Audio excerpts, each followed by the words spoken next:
Welcome to the 8th WZB Distinguished Lecture in Social Sciences. And it's actually the 3rd lecture in economics. We're very proud and happy to have Al Roth here today. It's a great pleasure for me to introduce him to you. In the following, I want to just briefly point out the main stages of his career and then talk a little bit about the substance of his work. Al was raised in New York City and started his studies at Columbia University. He received his PhD in operations research at Stanford University, and his first job as an assistant professor and then later associate and full professor was at the University of Illinois. After that, he became a professor at the University of Pittsburgh. He stayed in Pittsburgh for 16 years, and after that moved to Harvard in 1998.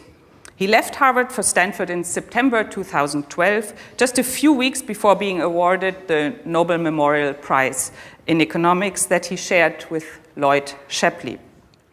He has become even busier after the prize than before, traveling the world, receiving honorary doctorates that I'm not going to list now, and pursuing his research with even more public attention, which I think is great. Now, when Al was called in the middle of the night at noon Stockholm time, when he was awarded the prize, he was asked whether he could say something about the troubles with Greece, which were important at that time, and how to solve the crisis. He answered that he cannot say anything to this problem. He said, "I'm not that kind of economist." But this was actually, I found out, just an act of false modesty.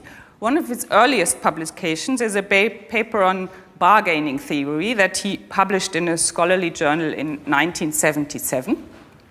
And this publication was reprinted in a volume in 2001, edited by Yannis Varoufakis. Clear evidence of the relevance of his work for Greece. Now, in the same year, 1977, Al published his first experimental paper, together with Keith Murnaghan, a psychologist by training and colleague at Illinois. Note that Al was a trained mathematician, so his interest in experiments was not self-evident. Maybe his wife, Emily, a cognitive psychologist at the University of Illinois at that time, plays an important role here, but I will leave it to future biographers to uncover this story. So Al published a textbook on two-sided matching in 1990 with Marilda Sotomayor. It is still, you wouldn't believe it, the only textbook on matching theory. So it's a living classic that just celebrated its 25th anniversary. He also co-edited the Handbook of Experimental Economics, which appeared in 1995. It's a very important reference for experimental economists, and Al has a beautiful chapter in it on the history of experimental economics, starting with the Bernoulli brothers in the 18th century, covering Thomas Schelling's work, and then also talking about the very early experiments in Germany that were conducted in the late 1950s by Heinz Sauermann and Reinhard Selten. But there was still something new to come with respect to Al's research agenda. In the early 1980s, Al studied the centralized clearinghouse for young doctors in the United States. This is an institution which organizes the job market for young doctors who are looking for their first job. Al discovered that the clearinghouse makes use of the so-called deferred acceptance algorithm that had been described by the two mathematicians, David Gale and Lloyd Shapley, in a maths paper in 1962. The mechanism actually is used in many places around the world for job markets, university admissions, school choice. In Germany, it's actually at the core of the university admission system. By the way, this is not because all these administrators read the paper by Gale and Shapley or by Al, but because the mechanism, which has some very desirable and natural features, is constantly reinvented around the world and discovered by these practitioners. But now the important thing is, following this discovery, Al was able to make use of a lot of mathematics and game theory that seemed rather abstract and quite useless before to actually work on these existing markets. With the help of these tools, L helped reorganize the medical match in the US in the 1990s by developing the theory further and by using data from the clearinghouse as well as simulations. For example, the new algorithm that he developed can accommodate the wishes of couples of doctors, which did not exist beforehand, who are looking for jobs together. And there he's building on the fundamental theorem of marriage that you're never happier than your spouse. The algorithm he designed is still used by the clearinghouse. In the early years 2000, he also helped to redesign the school choice programs in Boston and New York cities, and many others followed. And in the last decade, L has worked a lot on the mathematical and theoretical properties of kidney exchange. Thus, I would like to stress that L dirties his hands. He's talking to administrators in school districts or to those responsible for entry-level labor markets. He's talking to doctors all over the US and in many other countries to establish kidney exchange programs. Based on his experience with practical market design issues, he has written a programmatic piece on the economist as engineer. There he argues that the knowledge of the laws of physics, for example, is not enough to build a bridge, but you need to understand the material the bridge is made of, the climate conditions, the wind conditions, and many details. And similarly, in economics, having an elegant general theory is not enough to design a market, but you have to pay attention to many, many small details that play a role for whether this market will function in the end or not. And L has actually just published a new book this year on market design, Who Gets What and Why, and this is highly recommended and a great read for a general audience. Now, L has been a pioneer in many respects. He started as a theorist, ran lab experiments already in the 1970s when experiments in economics were still very exotic. He worked on the theory of matching when not many economists knew that this field existed at all. He started thinking about the design and redesign of matching markets before auction theorists turned to market design. He worked and is still working and publishing with computer scientists, mathematicians, psychologists, medical doctors, and sometimes even with economists. Now, recently, L has started to think about another pressing problem, namely the refugee crisis in Europe. In his market design blog, he has a number of posts on this problem. He has proposed to understand the assignment of refugees to countries as a matching problem.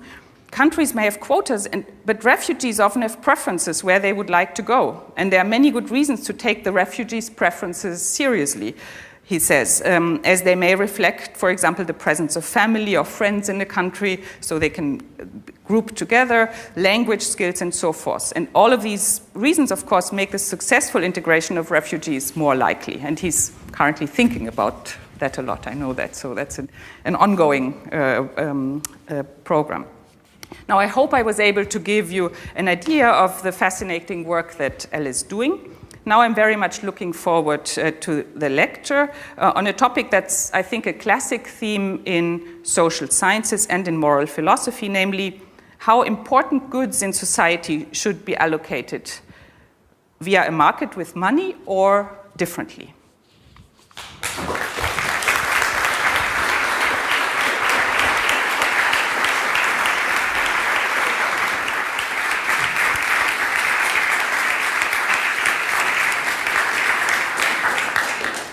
Thank you, Dorothea.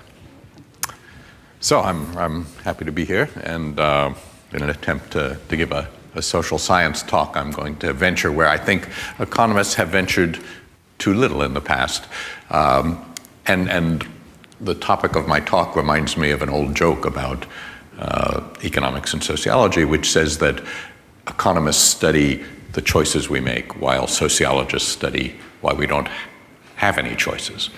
And some of the most difficult choices we make as a society are what choices we ought to have, what kind of markets we should see, and what kind of transactions we should allow. And I became interested in forbidden transactions through my work on kidney exchange. And if there's time at the very end, I'll talk a little bit about how that interacts with what I'm going to talk about today. But basically the story is there's a real shortage of organs for transplant around the world, but also around the world it's illegal to buy and sell organs for transplant. with the single exception of the Islamic Republic of Iran, where there's a monetary market for kidneys. But when you see something that's illegal just about everywhere in the world, it suggests there's some social science fact worth understanding there. So here's the American law. It says it's unlawful for any person to acquire any human organ for valuable consideration, and it's a felony, imprisonment. Here's Council of Europe. The human body and its parts shall not as such give rise to financial gain. In Germany, the laws are even more restrictive. Not only, not on this slide, not only is it forbidden to buy and sell kidneys, but I can't donate a kidney to you in Germany. I can only donate a kidney to a member of my immediate family. So Germany has quite a bit less live donation than many countries. I don't think maybe I have a graph here. Hold on.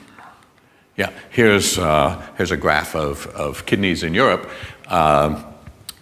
This is the waiting list, so the number of people waiting, and here are the number of deceased donations, the red line. So you see the number of donations per year is much fewer than the need, and thousands of people die each year while waiting. Waiting is difficult and dangerous. So that's the German law. This is a subject that comes up again and again in Germany and the United States. People debate whether maybe we should get more kidneys by allowing donors to be paid, because there's also live donation of kidneys. But again, it remains against the law everywhere in the world. But of course, making markets illegal doesn't make them go away. There are lots of black markets. So this is, here's a story in the New York Times with some pictures. And of course, in a black market, when you sell your kidney, you have to deal with criminals. The people operating the market are criminals, and you may be committing a crime as well, where you live and where you go. So there isn't much recourse. And the black markets, which we could talk about, are pretty terrible. They provide little in the way of care for the kidney donors, kidney sellers. So when economists look at queues, and in the United States there are more than 100,000 people waiting for a deceased donor kidney, when we look at queues, we tend to think that the price mechanism should be allowed to work, that the reason there are long lines of people waiting for kidneys is the supply of kidneys isn't sufficient, and if you were to raise the price, you could elicit more supply.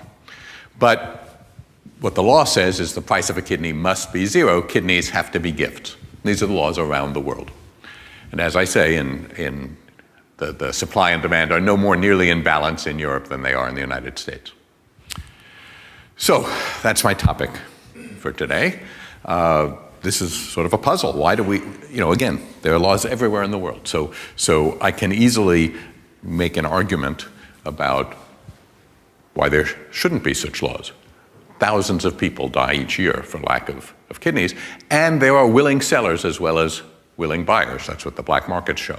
So it would be easy to talk about the costs of these laws, but when you see something that's against the law everywhere in the world, that suggests that maybe there's something you don't understand if you think that there's a simple reason to talk about this. So I am trying to understand. And let's call a transaction repugnant.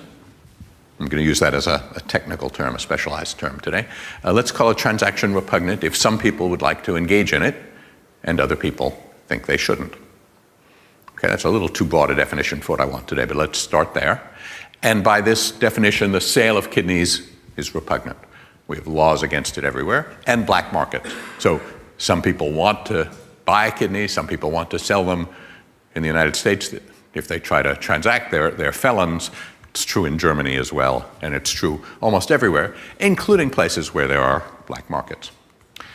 So let's think more generally about repugnant transactions. It turns out there are lots of repugnant transactions. Here's the convention, the UN Convention on sales of cultural property, and the picture here is of a museum in Aleppo that's been looted. But this convention is not meant to merely prohibit the sale of stolen cultural property.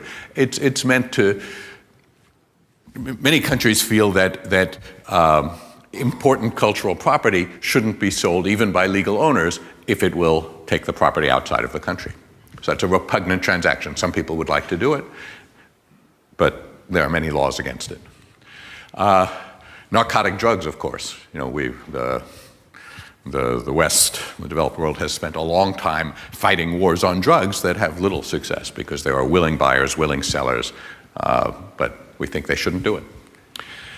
Endangered species, right? You can't buy and sell elephant ivory, and the repugnance, the word repugnant suggests a sort of visceral reaction, and when you see, for instance, seized tusks being destroyed with a bulldozer by the customs authority in the Philippines in this case, they're making a public expression. Not only is it against the law to buy and sell, but they're going to publicly destroy the seized properties to emphasize that they really don't like this. You could imagine they could adopt other courses of action. They could try to flood the market and drive down the price so it wouldn't be profitable for people to kill elephants. But instead they destroy the elephant ivory because they really don't like this. They think you shouldn't do it. So some of those complicated transactions that I've just talked to you about they're complicated. They have other things going on. Maybe there's a negative externality. We would like to go and watch elephants in their natural habitat, and the sale of elephant ivory endangers that possibility. So let me refine a little bit a notion of repugnance to really focus in on the idea that some people want to transact and other people think they shouldn't be allowed to. And let's look at transactions that don't have negative externalities on third parties, although the third parties may still think that you shouldn't do them. So I have to be a little careful what I mean when I say it doesn't affect the third party. So let's look at transactions, I'll call them repugnant, if some people want to engage in them, others don't think that they should be allowed to, but the others can't tell whether you've engaged in the transaction unless you tell them. Okay, so there might be some things that you can do, that you might want to do, that I think you shouldn't do, but I wouldn't know if you do, if you don't tell me. So a good place to look for transactions like that is sex. People like to have sex with each other, and we, by and large, think that they shouldn't. And so there have been big changes in same-sex marriage laws around the world. And in the United States, there's been a sea change in the last dozen years. And it didn't come easily. But there are other important transactions as well. I'm going to talk about each of these. But same-sex marriage is one that, now I guess in Germany people can marry other people of the same sex, but not so long ago that was not the case. So same-sex marriage is a prototypical repugnant transaction in the sense that two people want to marry each other and other people think they shouldn't be allowed to. But when you meet them, you can't tell whether they're married unless they tell you. Right? So you think they shouldn't be allowed to. Yeah, they might wear rings, absolutely. They have ways of telling you. And just the fact that they are doing it bothers you even though you can't detect. Right? So that was the story, and I'll talk more about this. Okay? Now, just incidentally, this is of a different sort, but I want to point out that it's not that as we get all modern, old repugnances fade away, and that we used to find lots of things repugnant, but as we enter the modern age, we'll find fewer and fewer. I come from a country where we used to sell slaves. We don't do that anymore. And the most common way of buying passage across the Atlantic Ocean to North America used to be a contract of indentured servitude. You would be sitting in England or Ireland and you couldn't afford passage to Boston, and the ship captain would take your articles of indenture and auction off your labor services for 5 years to the highest bidder when he got to Boston Harbor. So you sold yourself into voluntary slavery. That's not a legal contract anymore. So those are things that were not so repugnant that they were illegal in the 1700s, but are today more repugnant and not legal. So I want to disabuse you of the idea that repugnance is an ancient phenomenon that we outgrow. Worship, some people like to worship in different ways than others. There's a civil war in Syria right now that has to do with the fact that some people object to the way other people worship. Interest on loans. In Europe, in the Middle Ages, the church thought that Christians shouldn't charge interest on loans, and it was a repugnant transaction. And of course, we could hardly have the global capitalist economy that we have today if we didn't have markets for capital. If you couldn't charge money to use money, which is what the church objected to. You shouldn't make money from your money. So some of these things have first-order importance. This business of what transactions we allow, it's not just kidneys. Okay, and again, the arrow of time goes both ways. And of course, and I'll point this out, it's not just that at different times some things are repugnant and not at other times, but also in different places. So, although repugnances are strongly felt, they can sometimes change fast. So let's think about same-sex marriage in the United States. Let me just tell you that story, which you all know a little bit. In 1995, you couldn't get married to someone of the same sex anywhere, but there were actually only 3 states that had laws against it. Mostly, there was no law against saying who could marry whom, but if you went to the county clerk's office and you asked for a marriage certificate and came back with it filled out and you were both husbands or both wives or both men or both women, they just wouldn't marry. They'd say, it wasn't written down, it wasn't a law, but you couldn't get married. But there started to be some agitation as we understood more about the lives of people who are drawn to people of the same sex. And so in 1998, the progress that had been made was that many states had laws against same-sex marriage. There were still no states that allowed it, but it was in the air. There was some, people were proposing legislation that would allow it, and many states had gone ahead and disallowed it. This is a repugnant transaction. Some people wanted to do it, and many people thought that they shouldn't. Now, Alaska is colored in black here because they didn't just have a law, they had a constitutional ban. And they were ahead of their times because in 2004, Massachusetts legalized same-sex marriage. And the way Massachusetts legalized same-sex marriage was the Massachusetts Supreme Court found that citizens of Massachusetts were being denied the equal rights they were guaranteed by the Massachusetts Commonwealth Constitution by not being allowed to marry who they wanted to marry.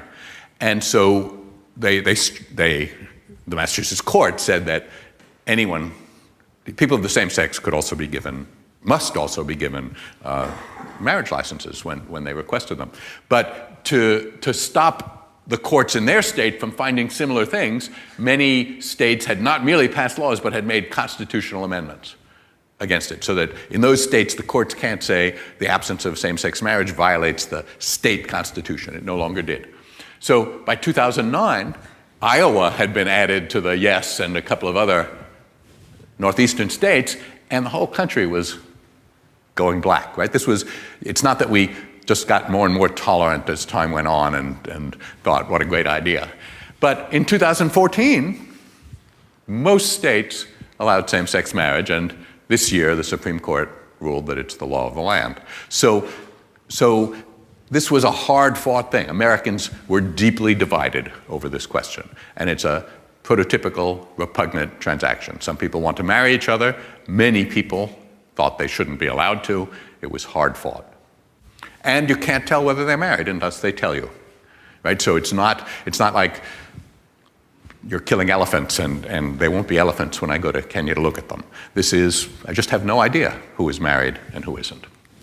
Okay, let's go back to something else, money for interest. Here's Hirschman paraphrasing Max Weber, and he says, commercial banking, those kind of commercial interests used to be thought of very poorly, and then at some point we started to approve of them. Isn't that an amazing thing? In the basement of the Harvard Business School, there's this frieze. I don't know if you can see it very clearly. It shows a pioneer holding hands with an industrialist. But this isn't about same-sex marriage. This is about money for interest.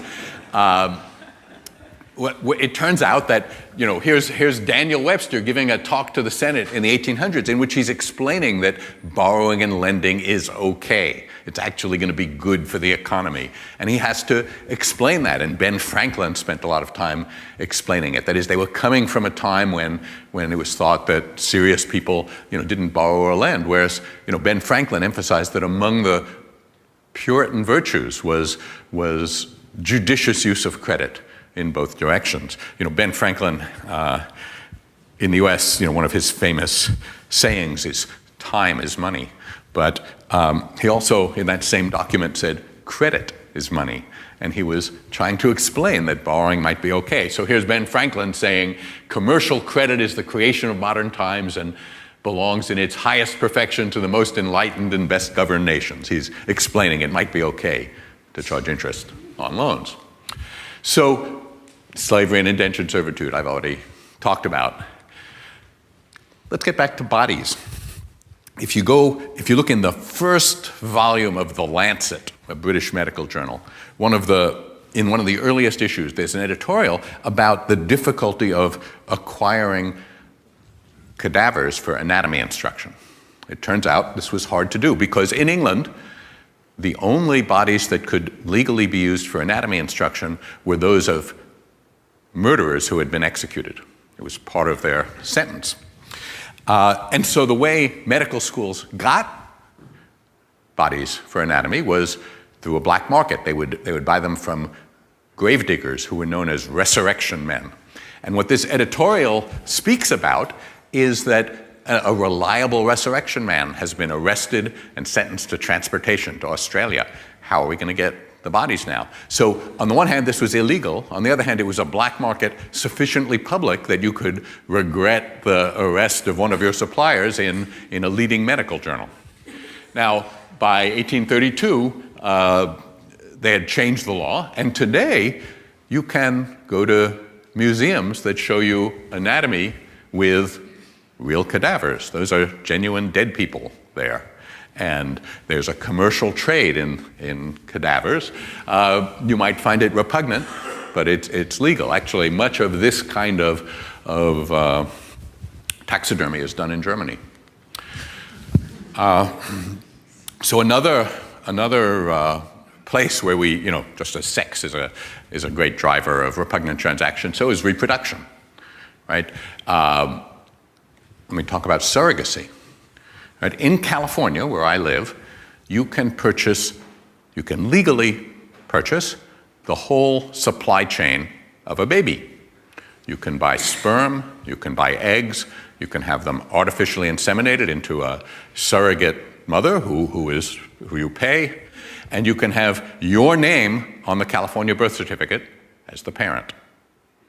Okay?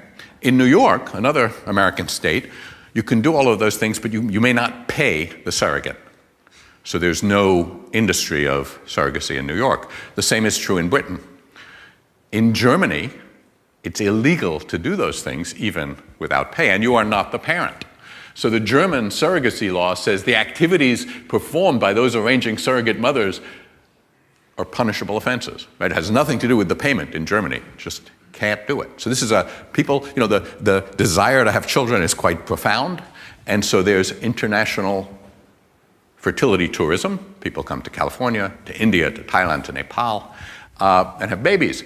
Now, when German couples who are infertile and can't have babies on their own do this, they run into the problem that a child born to a surrogate, there's a particular news story, surrogate mother in India has been refused a German passport. Notice the German surrogacy law says German authorities cannot recognize the maternity of a commissioning mother, even if she has a foreign birth certificate. So here you are coming back from India, and the authorities saying, and who is this small person? And, under German law, we don't know who the small person is, but not your child. So needless to say, there are problems. But the point is, there are black markets even when they're... This is a repugnant transaction. It's against the law in Germany, but German people still want to do it. And it's, of course, not just German people. There's a big market in fertility. Fertility is... Wanting to have children is a powerful impulse, it turns out, even unconnected from sex. Okay, so these are all pretty complicated. Yeah, I think it's helpful sometimes to look at uncomplicated cases of repugnance just to get a clearer idea of the variety of things that some people would like to transact and other people don't. And then I'll eventually tell you about some experiments and some other things. But let me first just survey the terrain. So you can't eat horse meat in California because it's against the law. In California, this isn't an ancient cowboy law from when a horse was a man's best friend. This is a 1998 referendum. We have direct referenda in California by petition. You can, if you get enough people to sign a petition, you can get a law put on the ballot, and then people vote on it, and it becomes law if enough people vote on it. So it's against the law. You know, horse meat may not be offered for sale for human consumption in California. And it was enacted into law by popular referendum in 1998. So think about that. There's no law in California against eating worms. Eat all the worms you want. The law against eating horse meat is not there because no one wants to eat horse meat. No one wants to eat worms. The law against eating horse meat is there because some people want to eat horse meat and other people don't want them to. And so, by referendum, we passed a law to protect those of us who don't think you should eat horse meat from those of you who want to eat horse meat. Of course, here in Germany, you can eat horse meat, right? So these aren't eternal human truths, right? I mean, things are not just in different times and places, things are different. So let's talk about dwarf tossing. Okay, so here's a man who goes by the name of Lenny the Giant, and he's an athlete, he's very short. He earns his living by allowing bigger people to throw him for distance, and he falls gracefully and rolls and isn't harmed. And so there's something of the sport, and in England you can have a championship for it. Here's the Ontario Dwarf Tossing Ban Act of 2003. It says you shouldn't do this. And it doesn't say Lenny the Giant should wear a helmet. It's not an occupational health and safety law. He's already wearing a helmet. It just says don't do it. No person shall organize a dwarf tossing event. So this is a repugnant transaction, right? Those are both willing parties to the transaction, but not in Ontario. So a French dwarf who used to earn his living in this way when France passed a ban on dwarf tossing, brought his case to the United Nations High Commission on Human Rights. And France's papers, when you go through them, say, this is undignified. We're allowed to make laws against undignified public spectacles. And the dwarf's case is actually very interesting. He says, the essence of human dignity is having a job. And there aren't a lot of jobs for dwarves in France. And this is my job. He lost. The UN decided for France, and it said basically that the ban on dwarf tossing was not abusive, but it was necessary to protect public order, including human dignity. And as near as I can understand their decision, what they're saying is every time he earned his living this way, it made each of us a little less human, that there's this public good of human dignity that he was free riding on. It's a pretty abstract idea. So you try to figure out, if the UN thinks that we shouldn't have dwarf tossing, what are the rules? It's not that the dwarves are small. We certainly allow horse racing, and champion jockeys are small men. And there are sports, not so widely known maybe, but that look to me a lot like dwarf tossing that are not illegal anywhere. So I think of wife carrying as such a sport. And just like dwarf tossing, these are not husbands and wives. These are not married couples. They're athletic teams that consist of a big person and a small person. And the object is not distance, but speed through obstacle courses. And over the years, mostly people now adopt the Estonian position, which is not dignified, but it keeps the center of gravity low as you go through the water courses. So it's hard for me to think of a model in which you would say dwarf tossing clearly falls on one side of the line and wife carrying clearly falls on the other side. They look pretty similar, but I'm just indicating the difficulty of penetrating what makes a repugnant transaction. They look pretty similar to me. And of course, sometimes they are, dance bands in Germany, and not everyone is happy with them. So there are all sorts of uncomplicated, less serious repugnant transactions, but I've tried to argue that some of them are serious as well. So although it's hard to think of a model and find the regularities on which you might be able to build it, there is one regularity that is sort of striking, which is that sometimes something isn't repugnant until you bring money into the picture. Okay, so there are things that are not repugnant on their own that when you add money to them become repugnant. And of course, I've got some interest on loans. It wasn't loans that the church objected to. Payments to birth mothers in adoption. It's expensive to adopt a baby, but you can't buy the baby from the birth mother. And of course, kidney transplants are like this. It's a heroic act to donate your kidney, but it's a felony to sell it, right? So adding money to the transaction turns it from a really praiseworthy thing to a crime. And that's an unusual thing, but we see it in other areas as well. And of course, everyone understands this New Yorker cartoon and has no trouble picking out who's the economist in the picture. Here's this poor guy who was coming to a dinner party, and instead of bringing a bottle of wine, he's brought some money, right? He's not going to be invited back, right? I mean, so I think we all understand that. If you invite me to dinner at your house, I'm not allowed afterward to say, "You're a phenomenal cook, That would have cost at least 50 euros at a nice restaurant. Can I just leave that here under my plate?"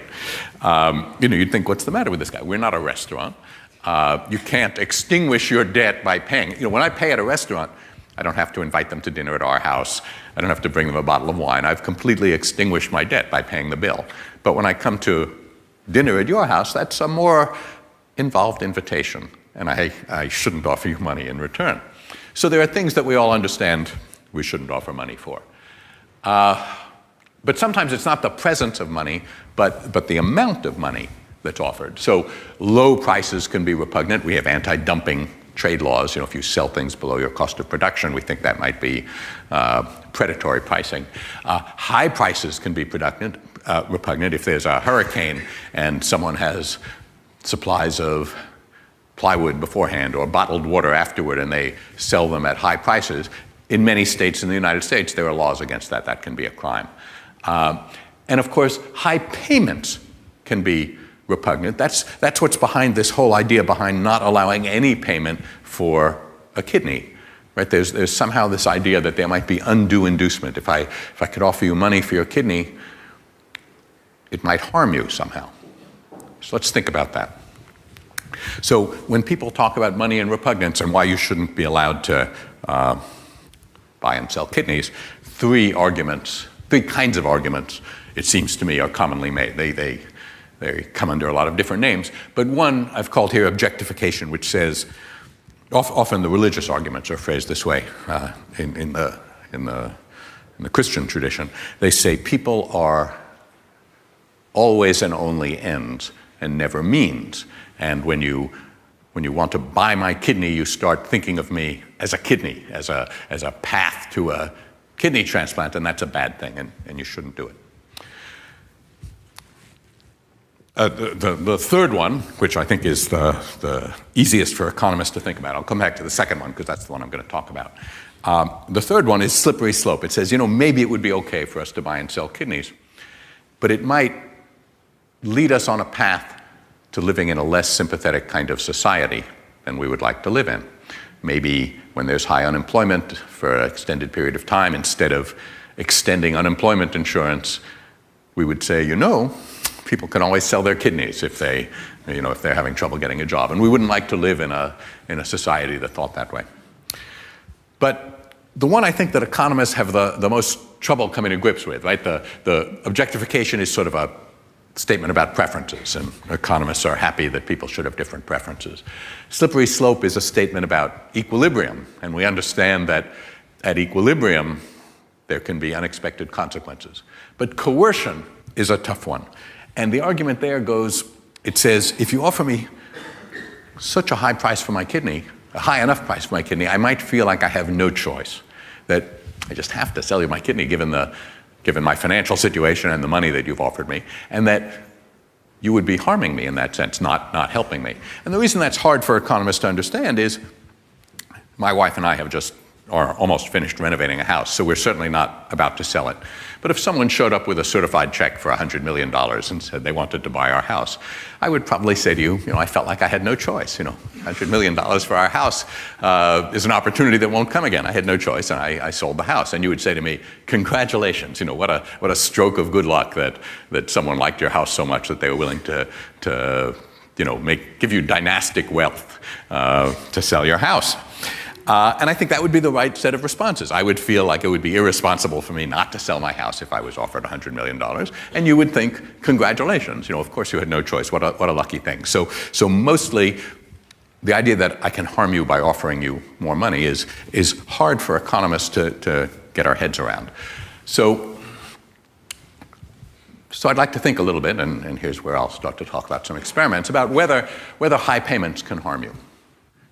What meaning could that have? I'm not trying to answer the question of is that a likely event, and how do we weigh that against all the good reasons that we might want high payments for things to increase the supply, but just what does it mean that high payments could harm you? And incidentally, there are lots of laws. Just as there are laws that say for kidneys the only price can be 0, there are lots of laws that say you can't offer too much. So when we do experiments in the United States, and I imagine here as well, we have to go through institutional review boards that approve whether the experiment is okay or not. And one of the things that IRBs can do is say, we like your experiment, we're going to approve it, but you're proposing to pay subjects too much. And you can't pay them that much because there are economically disadvantaged people potentially in your subject pool, and you might be coercing them by offering such a high payout. So here's the National Bioethics Advisory Commission saying, benefits threaten the voluntary nature of the choice, raise the danger that the potential participants' distributional disadvantage could be exploited, and lead some prospective participants to enroll when it might be against their better judgment and when otherwise they would not do so. And these are quite binding on many of my colleagues who do experiments in the developing world. They're told that they can't pay survey recipients. They have to give them bars of soap instead, something like that. So the question is, what could this mean? It's not supported by evidence, and even the verbiage doesn't appeal to us a lot. It sort of says they might do things that otherwise they would not do. I wonder whether I would spend as much of my time as I do teaching classes in economics if I were not paid for it, right? It's something I like doing, but it also is the way I earn my living. And as a result, I'm not doing it as a hobby, I'm getting paid for it. And mostly we don't think of that as repugnant. I should be allowed to be paid for teaching economics, even if I wouldn't do it or do so much of it if I weren't. So we wanted to think about this, and first we wanted to, First we wanted to see whether this was just an intuition held by professional medical ethicists or whether it was an intuition found more widely. So we talked to lots of people on Mechanical Turk, and we said to them in a survey kind of experiment, we said, you are on the IRB. You have to decide whether to approve an experiment that we're going to describe to you. And it's a medical experiment that involves testing a vaccine that we believe is safe, but aren't sure doesn't have side effects, and will require 40 hours of participation. And in various ways, we said to them, we're planning to pay $50, we're planning to pay $1,000, we're planning to pay $10,000. And we asked them, if you're on the IRB, would you approve this? They got some more materials. And when we looked at our subjects, we grouped them into two categories by whether their IRB approval rate went up as the payment went up, or whether it went down when the payment got too high.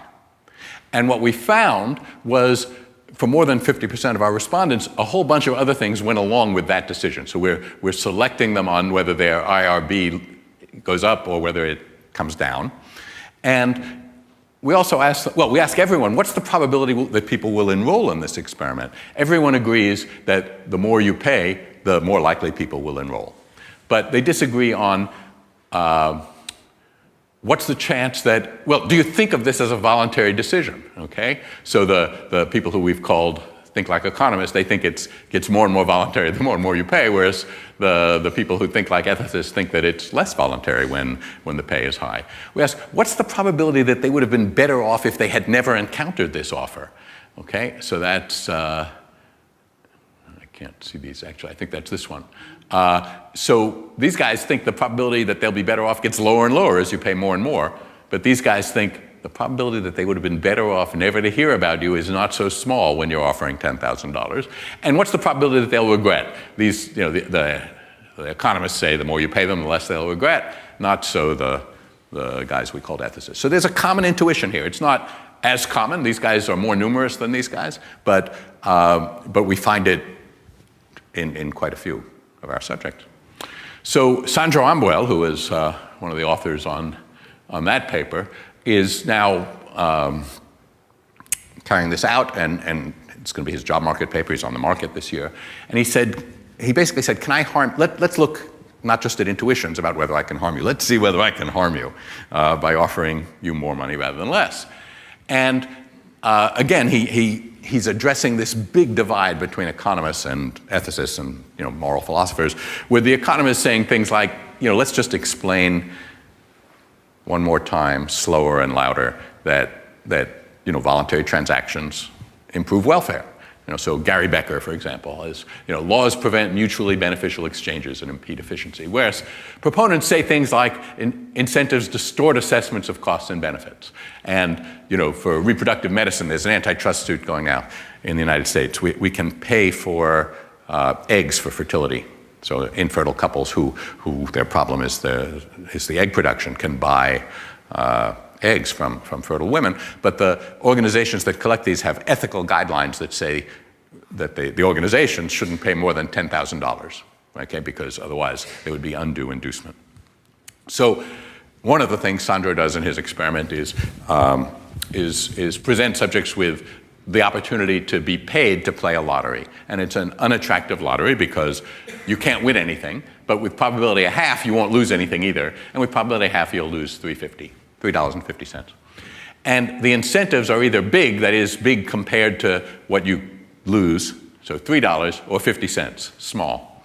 And it turns out you can tell, or you could tell in principle, whether you'll win or lose, because you win if the state of the world is good, and you lose if the state of the world is bad. And he shows you the state of the world in this picture. The state is good if there are 50 capital G's on the page and 40 capital B's. And the state is bad if there are 50 B's and 40 G's. So you can see that although all the information is here, it's costly to figure it out, full of error. It's on your computer screen, so you can't circle or do something that would help you remember which ones you've already seen. So it's actually tricky to tell whether the state is good or bad, but the information is all here. And in his experiment, he has a 2-by-2 design. He either has the high or low incentives, how much he'll pay you to take this lottery. But then he tells you the incentives either before or after you examine this complicated picture. So half the subjects see the picture, and then they're told how much they'll be paid, and then they're asked whether they want to take the lottery. The other half the subjects are told how much they'll be paid, then they see the picture, and then they decide whether they want to enter. So half of the subjects know how much they'll be paid while they examine this picture and try to decide whether the state is good or bad. But whether the state is good or bad has already been determined for them. They've been given this random picture, which either has 50 G's or 50 B's. Okay? So the idea is that if you're getting the high incentive, you might want it to be the good state. It might affect the way you evaluate the picture, because it's a more desirable gamble to take. And remember, no matter how desirable the gamble is to take, if you know you're in the bad state, it's not a desirable gamble. Right? If you're in the bad state, you will lose money. So when he looks at the effect of participation, what he sees is when there are low incentives, it hardly matters. These are not significant differences. It doesn't matter whether you know what your incentive is when you look. But there's a lot more participation in the lottery when you know in advance of looking at the complicated state picture that you have the high incentive. And all of that extra participation comes from people who should stay out. They have the bad state. There are too many B's and not enough G's. But the high incentives make them see the G's more vividly than the B's. So the idea here is that you maybe can be harmed in your information evaluation. We can maybe get wrong people to take the lottery by offering them too much. Now, another part of his experiment another experiment discussed in the same paper involves asking you how much he would have to pay you not to take a lottery, but to eat an insect. Okay, these are edible insects that are bought from companies that sell insects to people who want to eat them. But it turns out that a lot of Americans don't want to eat them. So he elicits from you how much would you have to be paid. And there are a couple of parts of the experiment, but one is like the thing I just showed you with the state of the world. Some people, after they get ready to eat the insect, don't want to go through with the contract. They've accepted a high pay to eat the insect, but now they don't want to. And of course, you are allowed to buy your way out. You don't have to eat the insect. We wouldn't get our experiment approved if we were going to have our big colleagues come in and make you eat the insect. But it's a cost. So there's a $35 show-up fee that you get for this experiment, plus whatever you earn. Of course, if you don't eat the insect, you won't get paid the amount you said you demanded, and we agreed to pay you. But also, you have to pay back $20. Instead of getting $35, you only get $15. So if you decide to eat the insect and then change your mind, you have been harmed in the sense that you leave with $20 less than you could have had you decided not to eat the insect initially, as you originally did. Well, everyone, not so many people, but everyone who pays the $20 and doesn't eat the insect that they contracted to eat was in the high incentive condition where they were promised, where they had contracted to eat the insect for $30. Okay, so it seemed like a good idea to eat the insect, but then you didn't want to do it. Whereas people who offered $3, fewer of them ate the insect, but those who agreed to do so all did. So again, there's this idea that high incentives might be getting wrong people to say yes. I don't know if this tells us what accounts for the intuition that you shouldn't allow kidneys to be sold or eggs to be sold for more than $10,000, but it might get it. And when we ask third parties, when we say to them, we do the repugnant transaction question. I say we, this is Sandro. What we find is that people are willing, we say to people, here are decisions made by someone else in this experiment. We're about to randomly choose one of the rows and decide how much to pay them and then implement the decision where they said they would eat the insect for this amount or they said they wouldn't. Look at the rows where they said they would eat the insect. If you wish, you can cross some out, turn them from yeses to nos. That is, you can indicate that you regard the transaction as repugnant. We are willing to pay, they are willing to eat, but you're going to say if that row comes up, we shouldn't make them the offer.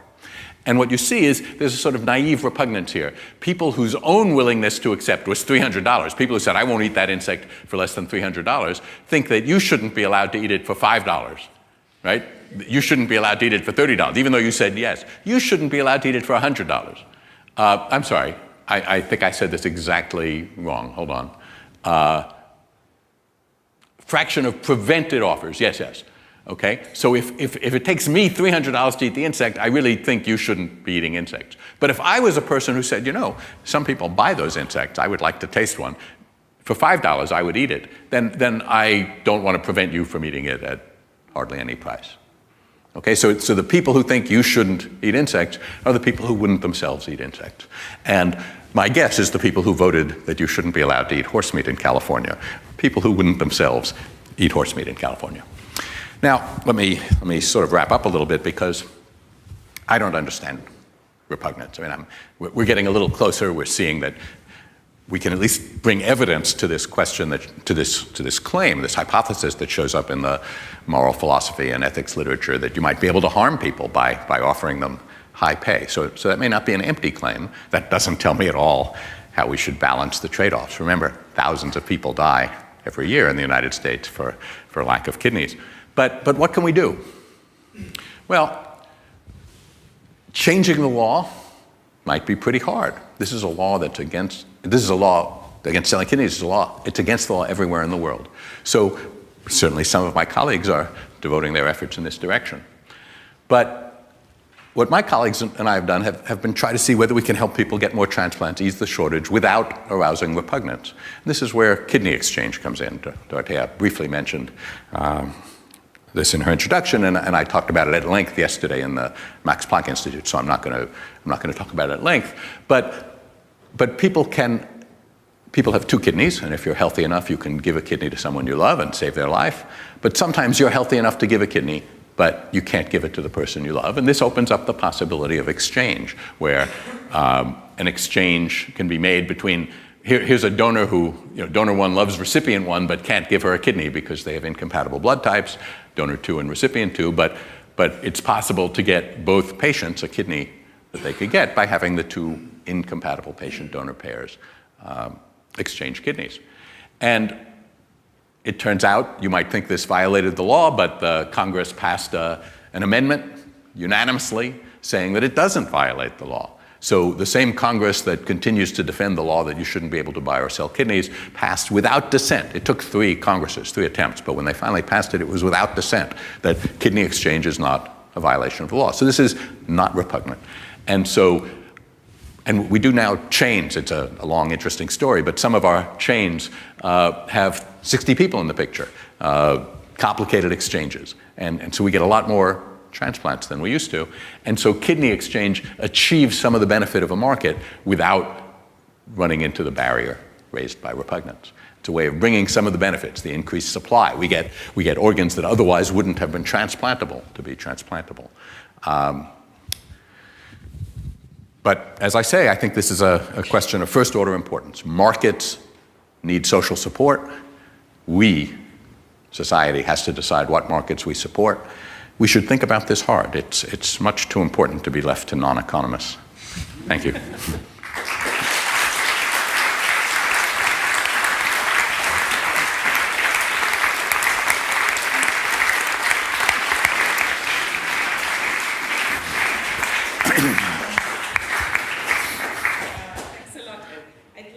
To introduce now our discussant. I'm very grateful that Stefan Gosepat has agreed to act as a discussant. Stefan is a professor of practical philosophy at Free University Berlin. He studied in Berlin, where he also received his PhD. But during his PhD with Ernst Tugendhat, he spent a year at Harvard studying with John Rawls. He became a full professor first at the University of Gießen, then at the University of Bremen, then at the University of Frankfurt, and now he has returned to Berlin.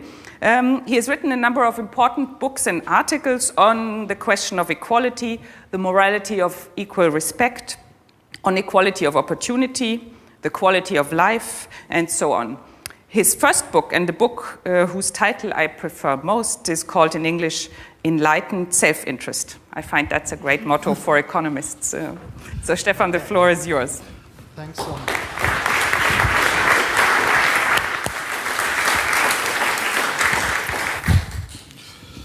Thanks so much.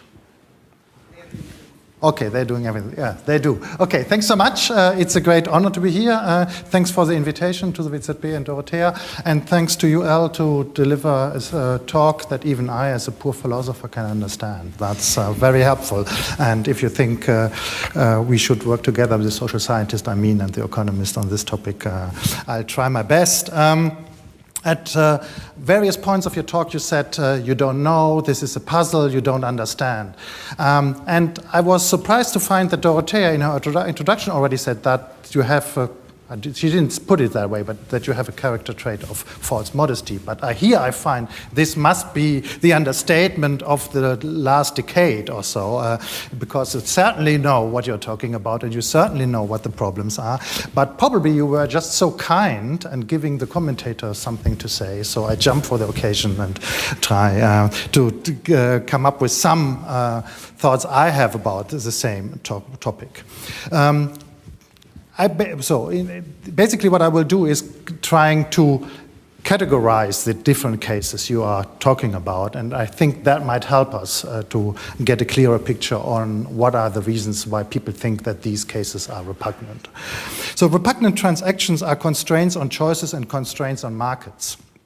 Now, we know, or at least I assume that we all agree, that there are no real free markets in the sense of unconstrained markets. On the contrary, markets have to be constrained to even function as markets. Then they need the rule of law, courts, police, anti-monopoly regulations, especially property rights, freedom of information, trust, and mechanisms and institutions that prevent market failure. Markets, moreover, need moral constraints to function for the good of each of us and to be acceptable for all market participants.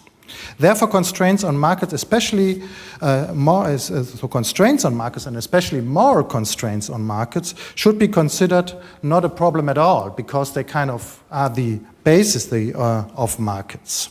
Of course, the question then is not so much why are there any constraints, but the question, what kind of constraints do we need for markets to fulfill their function?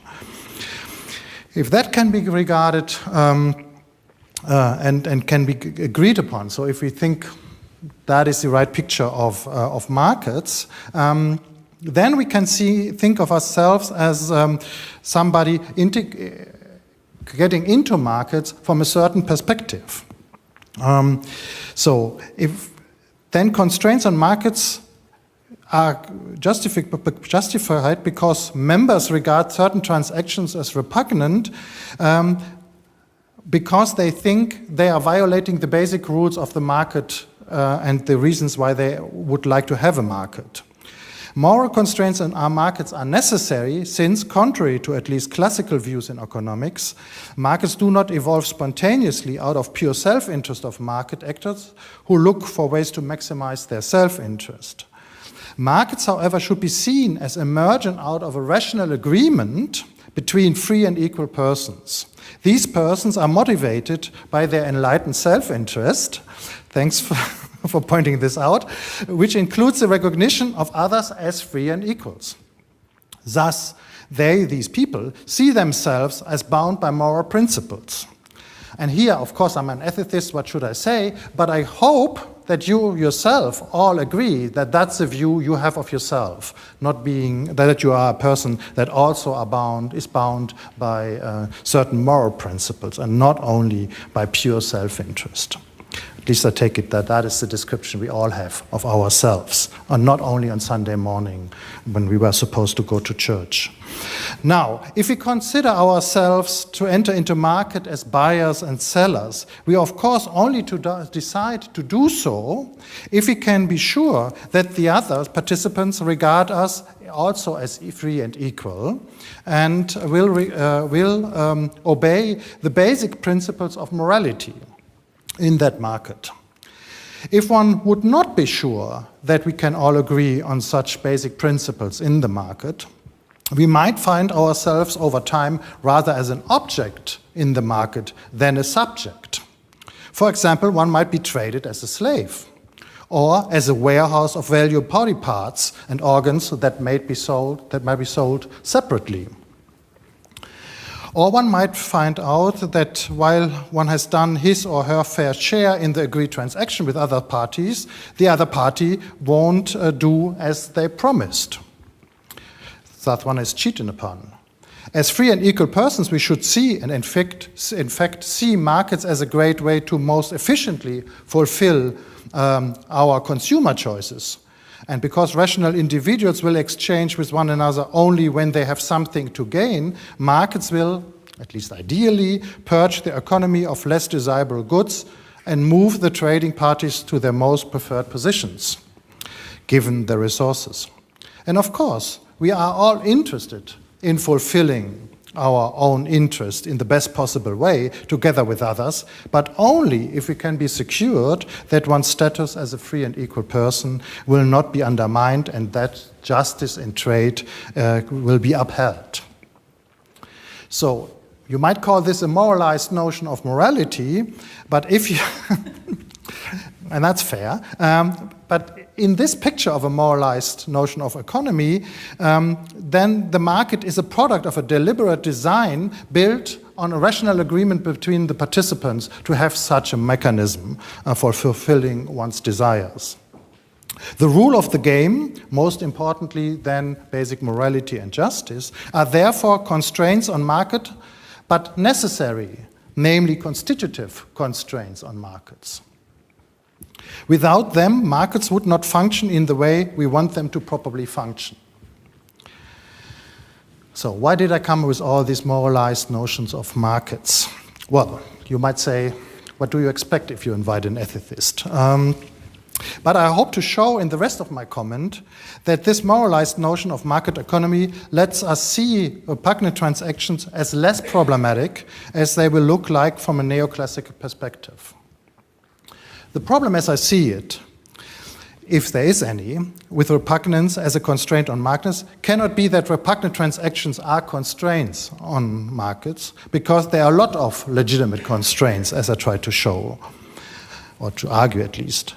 For there to be a problem with repugnant transactions, it has to be the case that repugnant transactions are, at least from an economic point of view, unnecessary impediments of efficiency. In what sense are then might they be unnecessary?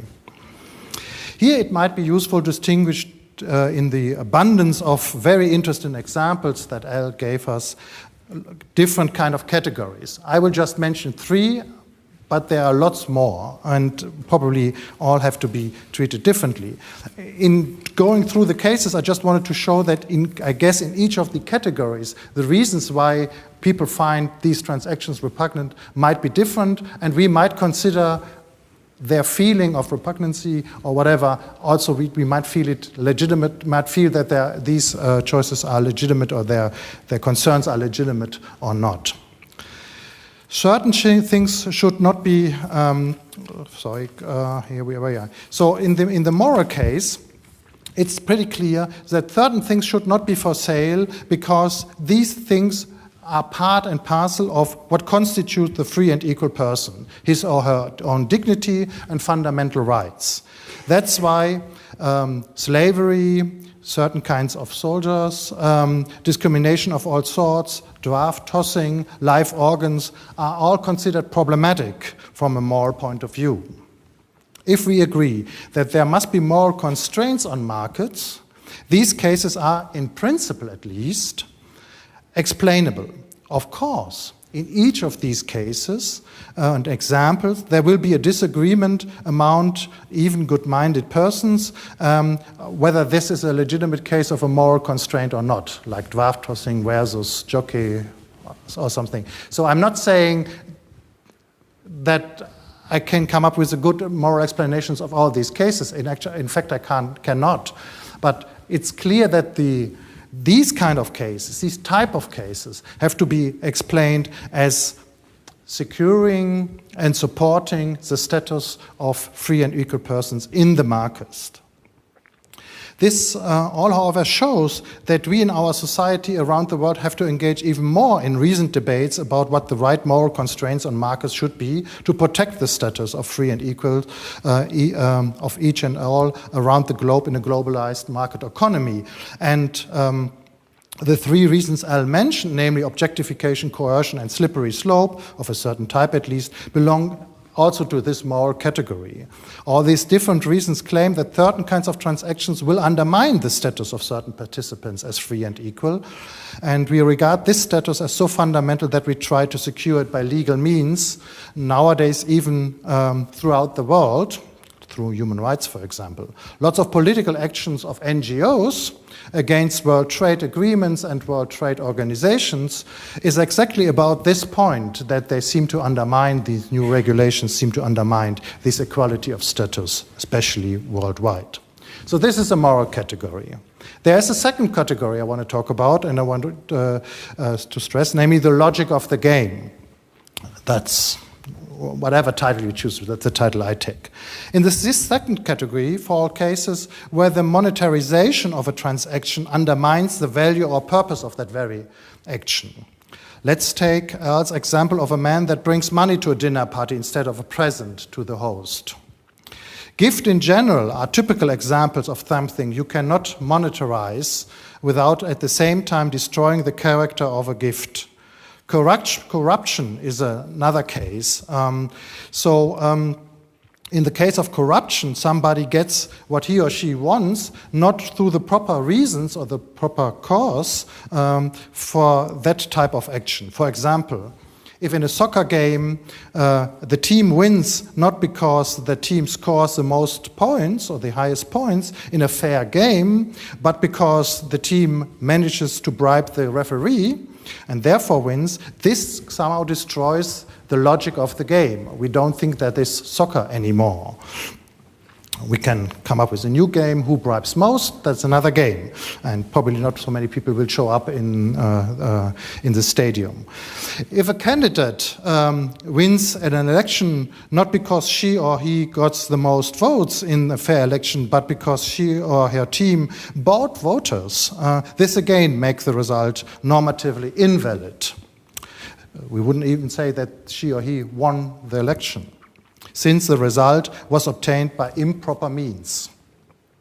The same holds for other famous examples, like not standing in line, but buying a fast track, or buying high school or university degrees, and so on and so on. You know of much more examples. Finally, a third category I want to like to mention are those cases in which the overwhelming majority of people find certain transactions repugnant. And now my explanation would say basically out of pure distaste. They just don't like it. It's pure liking. Now it is questionable whether one can argue about good or, for that matter, bad taste. So in the two cases, the first case and the second type of cases, I think one can change the attitude by argument. That's the point. Here, actually, in the third case, I'm not so sure whether one can change it by argument, because it's actually questionable whether there are arguments in favor of likes and tastes. And that makes cases of this type problematic, that people, out of their own subjective distaste or likes, try to prevent others, and often successful in the cases you mentioned, prevent others successfully from fulfilling their desires, which they might find repugnant. Eating of horse meat might be an example, and there are other more problematic ones I don't want to go into. In this third type of cases, for the first time, I can see why one might complain about the loss of efficiency through this kind of imperialism of distaste, as one might call it. And here I can see that you think one should do much more about trying to change the attitude of people than I think in the first two cases. So to sum up, I basically think all the extremely interesting cases you pointed out to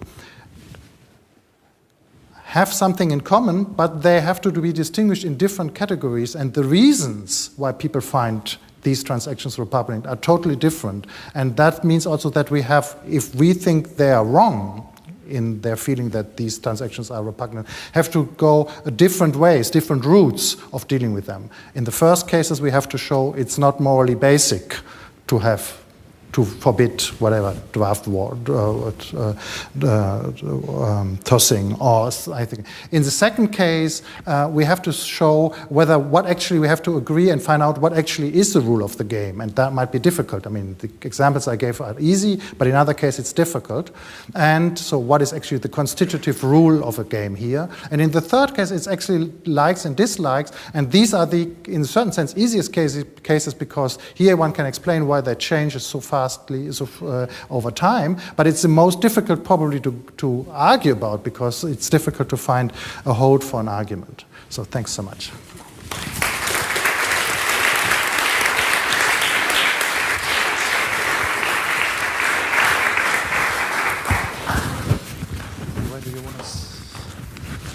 Thanks a lot. Yeah, you should be here. Okay? Elle, you should be in the middle. That.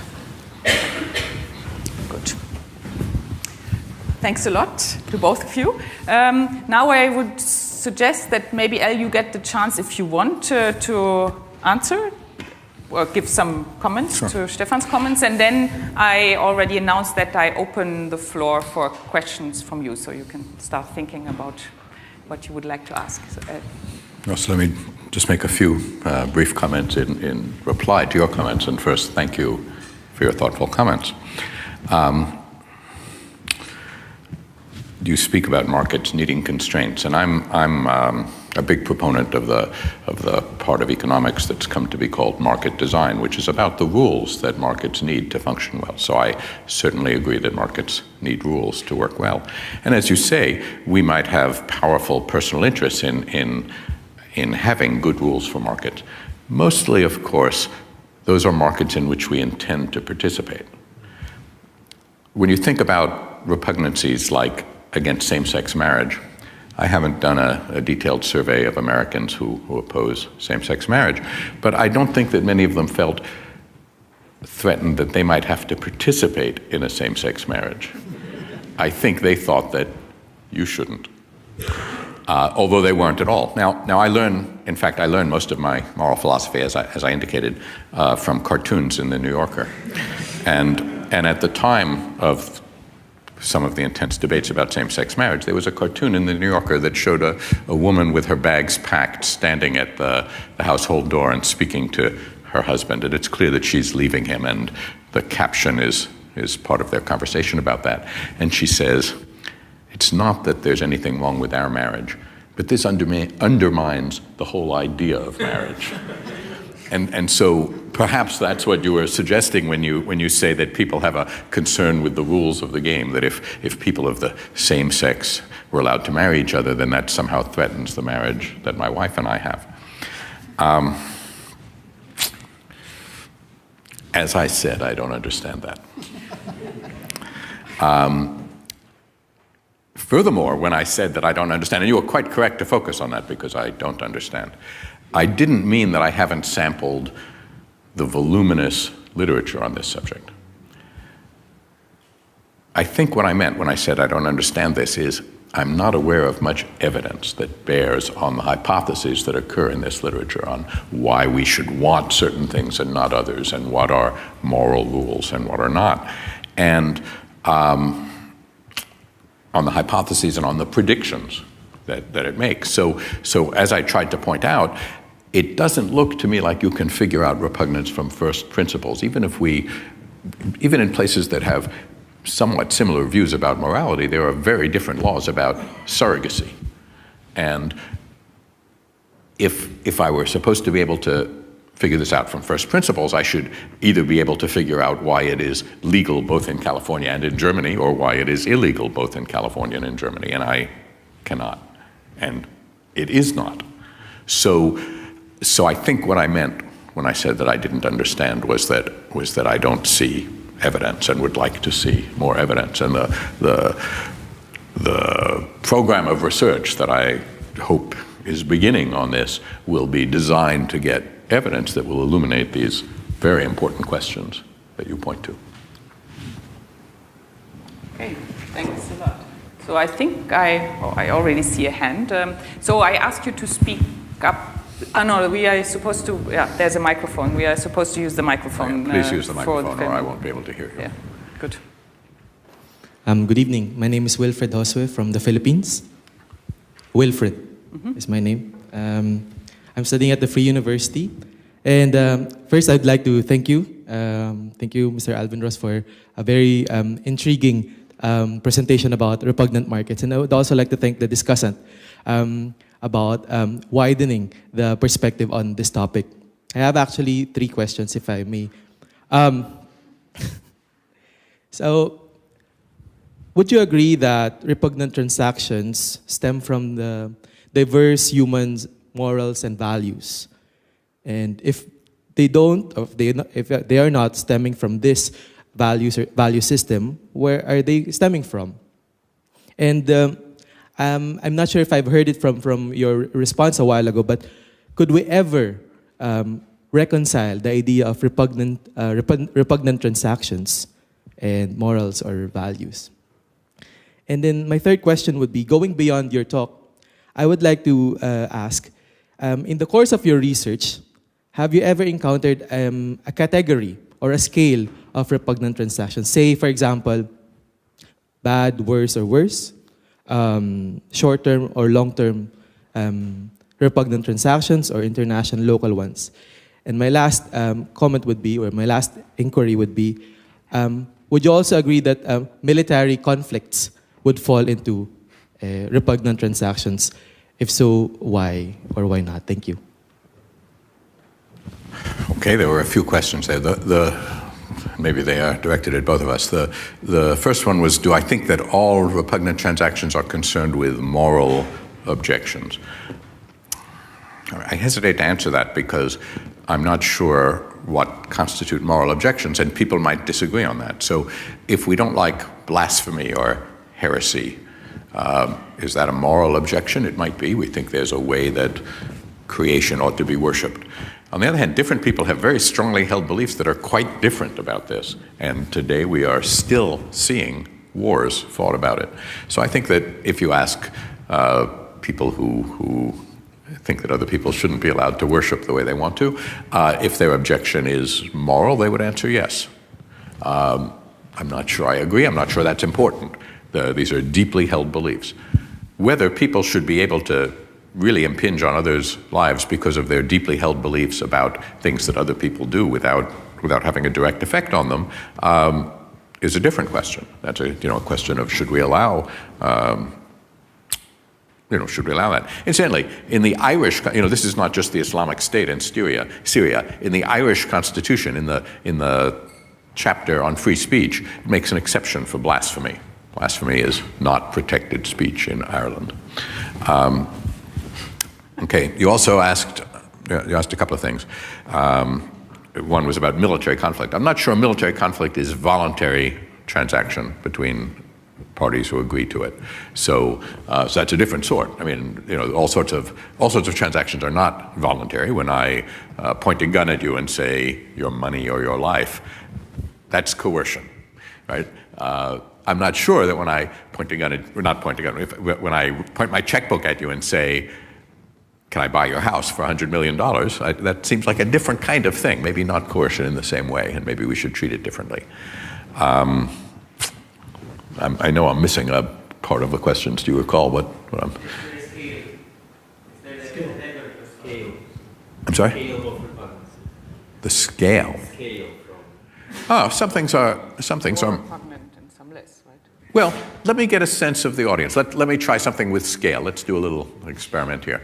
How many of you, I'm going to ask for a show of hands, how many of you would think it might at least be reasonable under very careful regulation to contemplate a market, payments of some sort to people who were willing to give a kidney? Okay, keep your hands up and look around. And what you see is not everyone has raised their hands, but many people have. How about if instead of a kidney I said a heart? Right, kills the seller. And a lot of people put their hands down. Now, in Chicago, there are still some hands up. And when I talk to some audiences, I talk to that. And my point is, a lot of us put our hands up and down at different places. So there are things you don't think we should accommodate, and there are things we should. And when we talk about to other people who put their hands up and down at different places, part of the issue is to understand why they put their hands up and down at different places, not to say that the place where I put my hand up and the place where I put my hand down is the right place. So I guess selling hearts is more repugnant than selling kidneys, based on the evidence. Thank you very much to both of you. My name is, sorry, it first didn't work, then it worked. My name is Michael Zürn. I'm one of the directors here at the WZB. And I think my question essentially goes to both of you. And I think you both mentioned that repugnant transactions is an extremely broad category. And let me focus for a moment on this subtype of those transactions where you create a market in order to get a price tag on the product, to get a price tag on the thing that you want to trade. I mean, that would apply to kidney trade. It would probably not apply to intersex marriage. My question is, if you only take those cases where you have a price tag on the thing, is not the...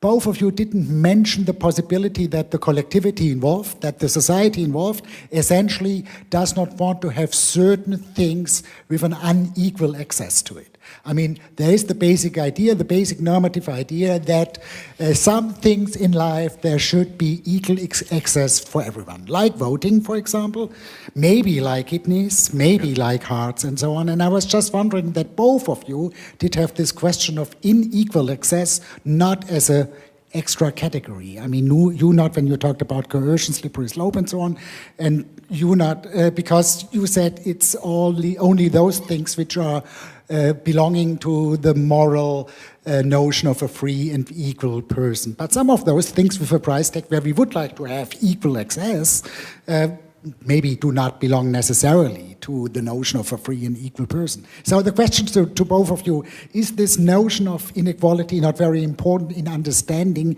why some societies decide that they do not want to have some things on the market? Mm-hmm. Let me try first. Okay, that's a great question. One thing we dislike about monetary markets is that rich people have more money than poor people, and that gives them more access to the things that money can buy. And so that's a very specific objection to the idea of, say, putting kidneys on the market. What the questioner finds repugnant is the idea that maybe we'd see poor people selling kidneys and rich people buying them, and that would be the only transplantation we see. So that's a great question because it's specific, and let me try to answer it wearing my hat as a market designer, right? So my job as a market designer is to try to make markets do things we want and prevent them from doing things we don't want. So right now, one of the things that we don't like is that there aren't enough kidneys. But what you're saying is if we were able to buy kidneys, we might get more kidneys, but only rich people could have them. Well, in the United States, we regard deceased donor kidneys as a national resource, and how they are allocated is determined by regulations whose authority is the National Organ Transplant Act. So we don't let only rich people have kidneys and poor people not. We allocate them in a way that's designed to give everyone equal access. You could imagine increasing the supply by altering the law, not to say that anyone may buy anyone's kidney at any price, but rather to say that instead of saying no valuable consideration can be given, you could amend the law to say no valuable consideration can be given by any party other than the federal government through its duly appointed mechanism, and that only the federal government will be the only legal buyer of kidneys, and that they will continue to allocate the kidneys on an equal access basis as they do now for the kidneys that they have, but they will have access to more kidneys. So I don't know if that's a perfect solution, but it's one that I think addresses the issue you have, that they would be inequitably allocated, and that would be something we object to. If that is what we object to, we could design a set of cash payments that would allow more kidneys to come on the market, but prevent them from being inequitably allocated. If your objection is, think of the experiments I showed you, that people are going to make foolish decisions, we could start having very muscular informed consent laws that required people to apply to be a kidney seller for a year and undergo certain kinds of education and so forth. Each of these might be faulty and might not convince you, but if we are going to deal in specifics, then I think we can talk about the rules that markets need and try to address them. I agree that the question of income inequality and its interaction with disease is one that we normally don't think that only the rich should be able to get treatment for their disease, and I wouldn't like to live in such an unsympathetic society, and so I would certainly support the idea that if we were going to try to increase the supply of kidneys by letting donors be paid, we should do so in a way that doesn't deprive poor people of access to health care. Well, I also agree, Michael. But again, I would make a distinction here, namely those things where we think we would like to have an equal outcome. And both, I guess, most of the cases are probably cases where one would argue that the equal outcome of a market is desirable because that secures the equal standing. So that would be the way I would argue about it. While in the other cases you might think of, like, let's say, access to high schools or universities and things like that, there we have a market, but the market is not regulated by money. In Germany, if you think of these cases. So we don't think that you should buy yourself into university, so different to the US or whatever. But we think, of course, there are criteria. Stanford is famous for this. But of course, there is a competition here. It's a different game with a different logic, and of course there are unequal opportunities because some people are brighter, some people have a better education, and so on, so on, so on. So I think it is a big difference whether you think we are looking for equal outcome or we are looking for a different logic of the game that is not pre-regulated by income or by wealth.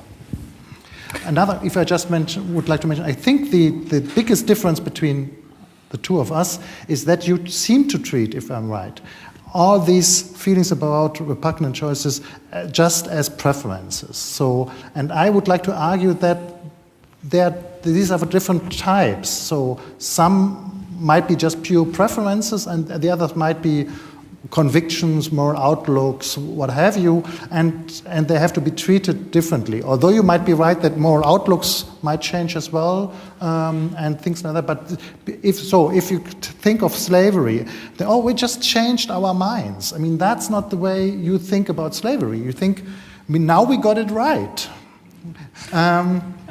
Yes, because otherwise we think, oh, well, next day we do it differently. And with the same-sex marriage, same thing. We think here there was a logic to the game. Actually, so contrary to what you say, I think there's a logic to the game. And the arguments provided seem to have made it obvious to most of the people that the logic of the game is not destroyed by the case that this is of the same sex. Okay.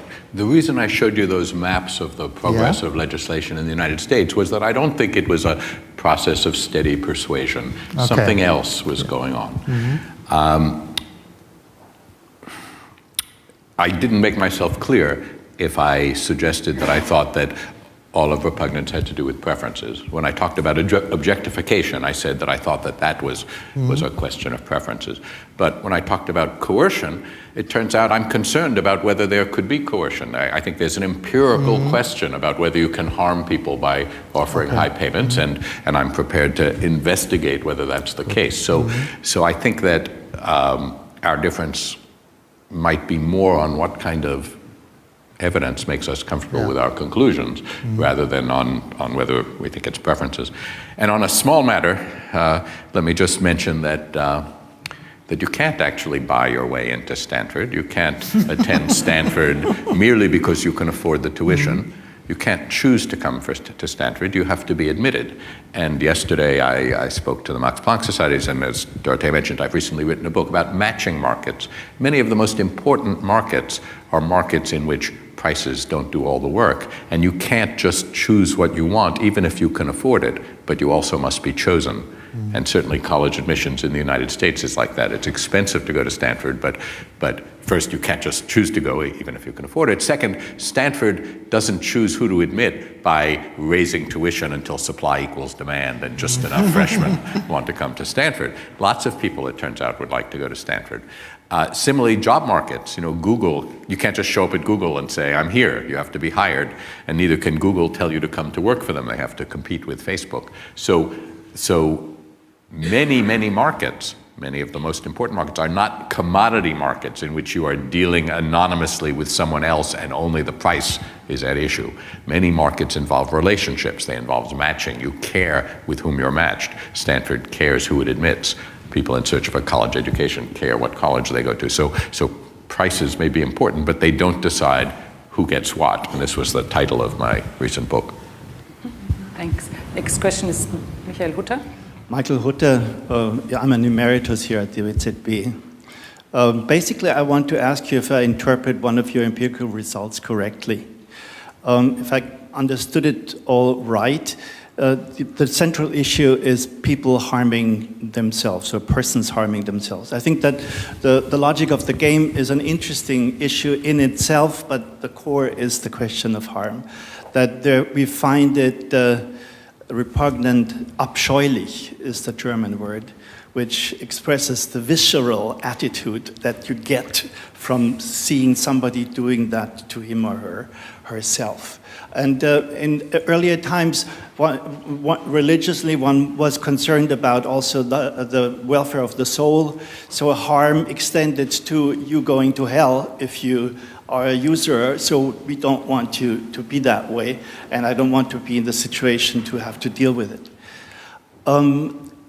Now, your experiment, the first experiment on the lottery, seems to speak to that very well, I think. Because if I interpret it correctly, you say, yes, we do find that people get into situations where they harm themselves by being offered too much money. So that, at core, is a highly interesting point where you say, yes, there are situations where money can provide an inducement which is to their disadvantage, and therefore I, representing the collective, don't want that. And do I then interpret it correctly that what you do practically in coming up with those kidney exchange chains, is actually accepting that and finding ways to stay under the radar and come up with solutions that are not abscheulich, but somehow it's quite clear that people are helping each other. And therefore, this is one way to extend the sphere of exchange without getting into conflict with that basic problem. I agree with you that most of the concern that there shouldn't be cash markets for kidneys is concern that such markets might harm people who are poor and vulnerable.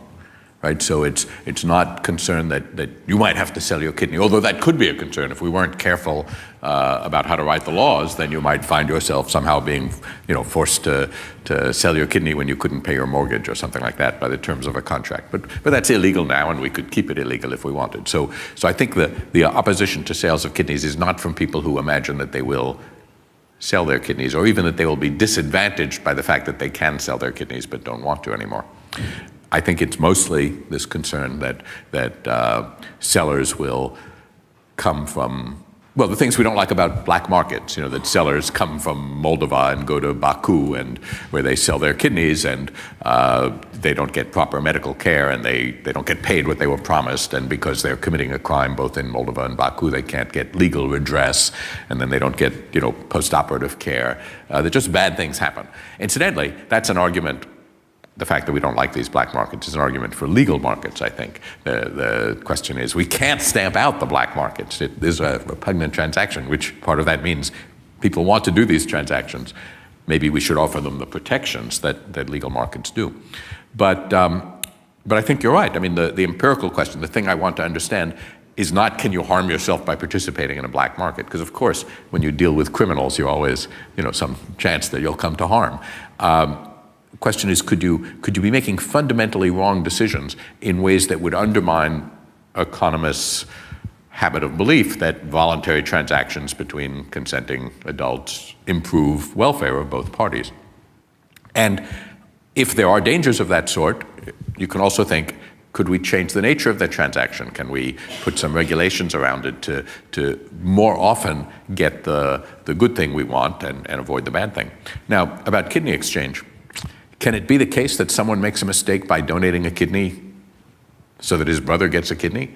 Yeah, it could be a mistake. Maybe your brother won't be as nice to you as you had hoped. Maybe he used to beat you up when you were both little kids, and you'll come to regret, see this as part of the same pattern of abuse. So you can make a mistake even when no money is involved. And in fact, when I talk to the Iranian surgeons about coercion, they say, sensibly I think, what's this about money is coercive. There's plenty of coercion without money.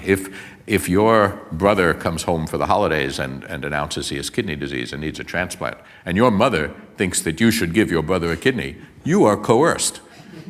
And wouldn't it be better if you could buy him a kidney? You would be less coerced. So coercion is a complicated subject, and we don't avoid it by preventing monetary transactions, although maybe we avoid some of it. I mean, in other words, when you see something that's against the law everywhere and you don't understand why, that's a suggestion that maybe there's something you don't understand that you should try to understand. So that's the spirit in which I'm approaching this. I don't claim to have the answers. Hi. I also was wondering about this specific research on coercion. So one could make the argument that there are lots of market transactions that are perfectly legal, that have a similar structure, that people are tricked into doing stuff that harms them, like credit cards or, convincing people to buy bad investments. And part of those transactions also is big incentives.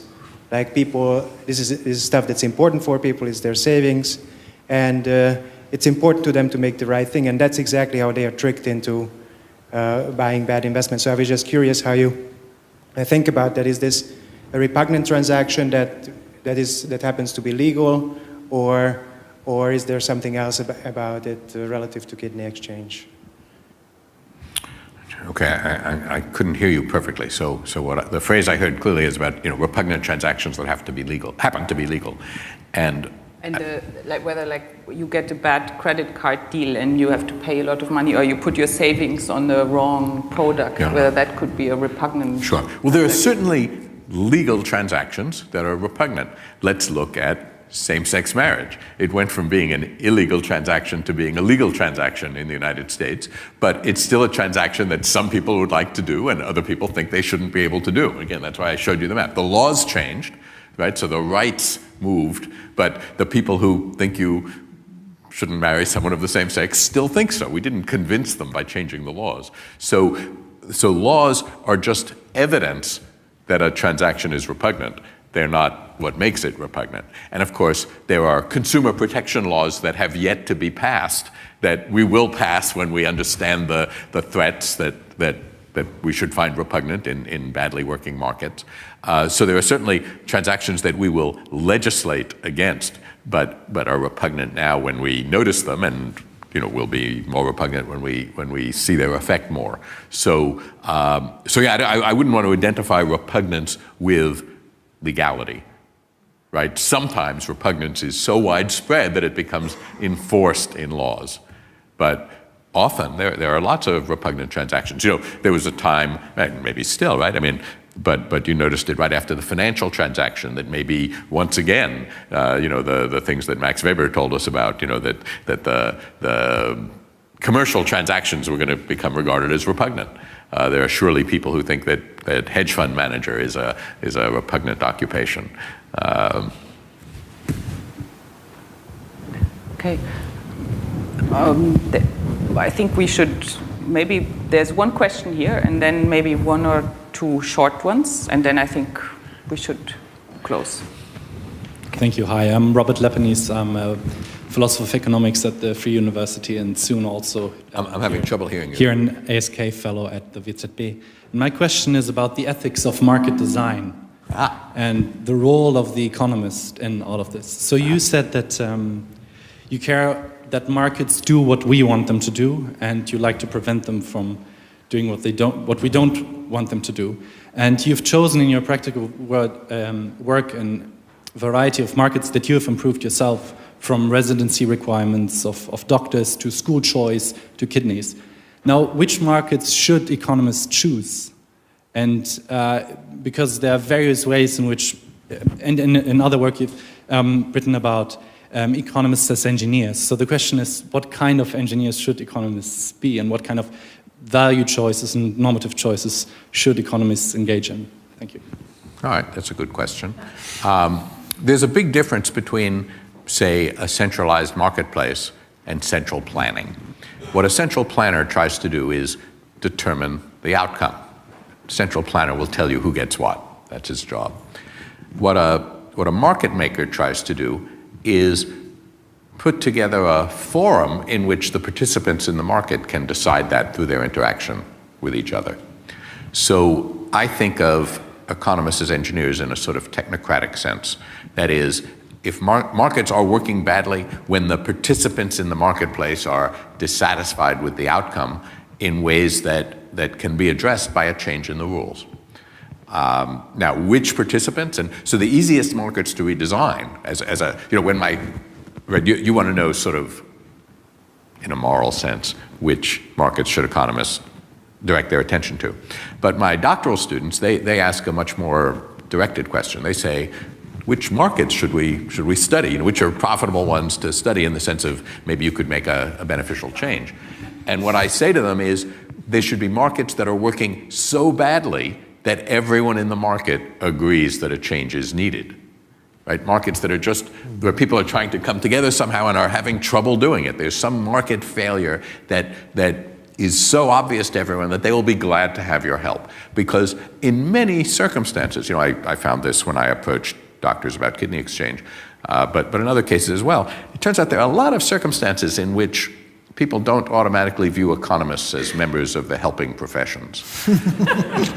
So, this is a puzzle, of course, one I don't understand. Of course not. But the productive markets to try to redesign are the ones where they do, where they say, we're glad we've come to your attention. We're in real trouble here. And so so there are times when markets work so badly that you can improve the welfare of all the recipients, all the participants, and those are good ones to start with.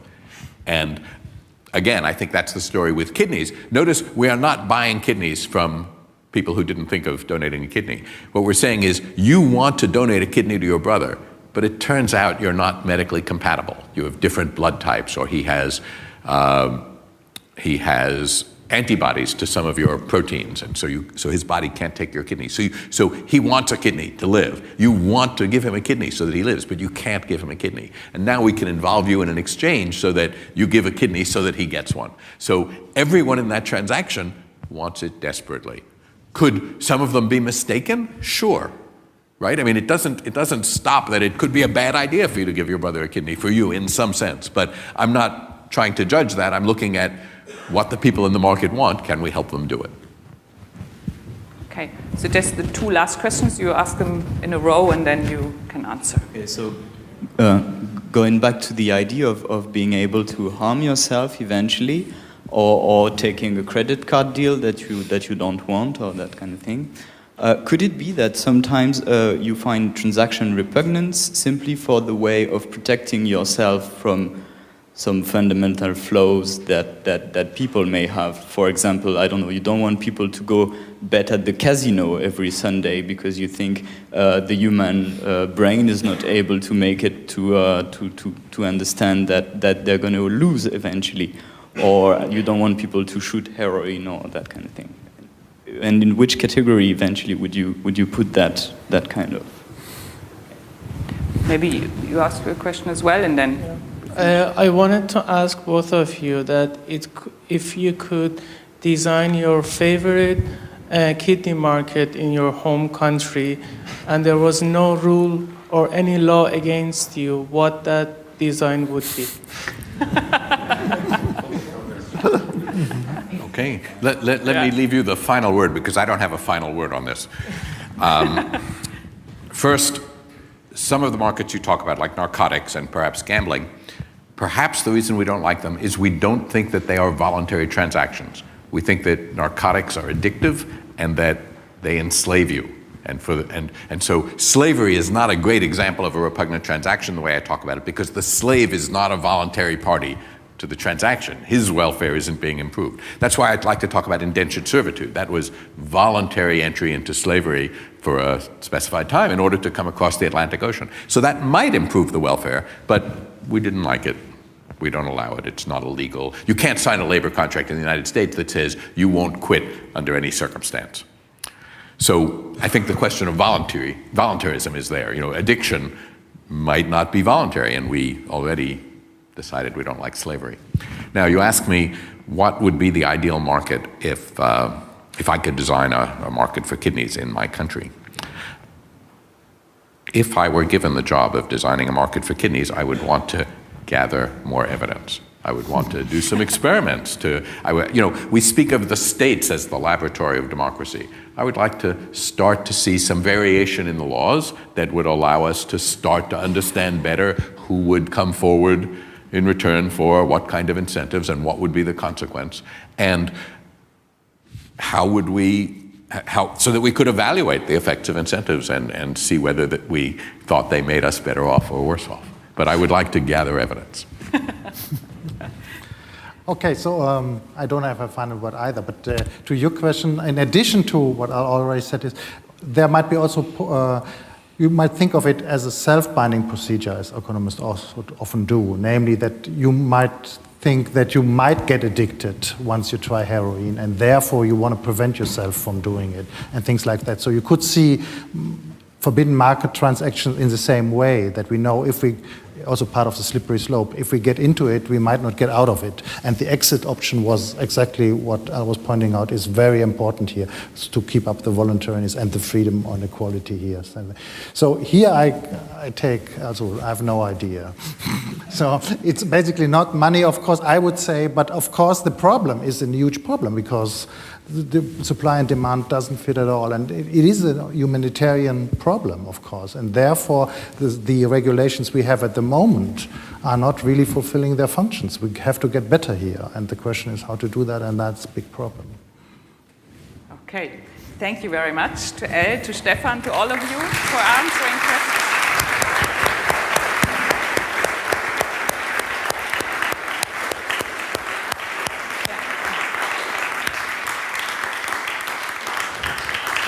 As always, there are some refreshments outside, so you are very welcome.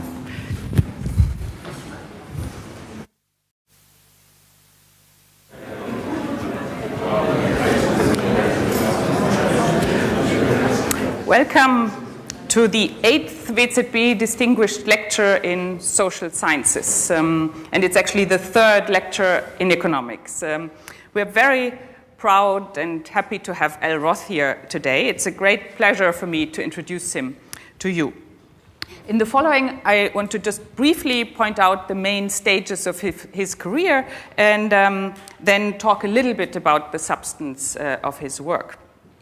Al was raised in New York City and started his studies at Columbia University. He received his PhD in operations research at Stanford University, and his first job as an assistant professor and then later associate and full professor was at the University of Illinois. After that, he became a professor at the University of Pittsburgh. He stayed in Pittsburgh for 16 years, and after that moved to Harvard in 1998. He left Harvard for Stanford in September 2012, just a few weeks before being awarded the Nobel Memorial Prize in Economics that he shared with Lloyd Shapley. He has become even busier after the prize than before, traveling the world, receiving honorary doctorates that I'm not going to list now, and pursuing his research with even more public attention, which I think is great. Now, when Al was called in the middle of the night at noon Stockholm time, when he was awarded the prize, he was asked whether he could say something about the troubles with Greece, which were important at that time, and how to solve the crisis. He answered that he cannot say anything to this problem. He said, "I'm not that kind of economist." But this was actually, I found out, just an act of false modesty. One of his earliest publications is a paper on bargaining theory that he published in a scholarly journal in 1977. And this publication was reprinted in a volume in 2001, edited by Yannis Varoufakis. Clear evidence of the relevance of his work for Greece. Now, in the same year, 1977, Al published his first experimental paper, together with Keith Murnaghan, a psychologist by training and colleague at Illinois. Note that Al was a trained mathematician, so his interest in experiments was not self-evident.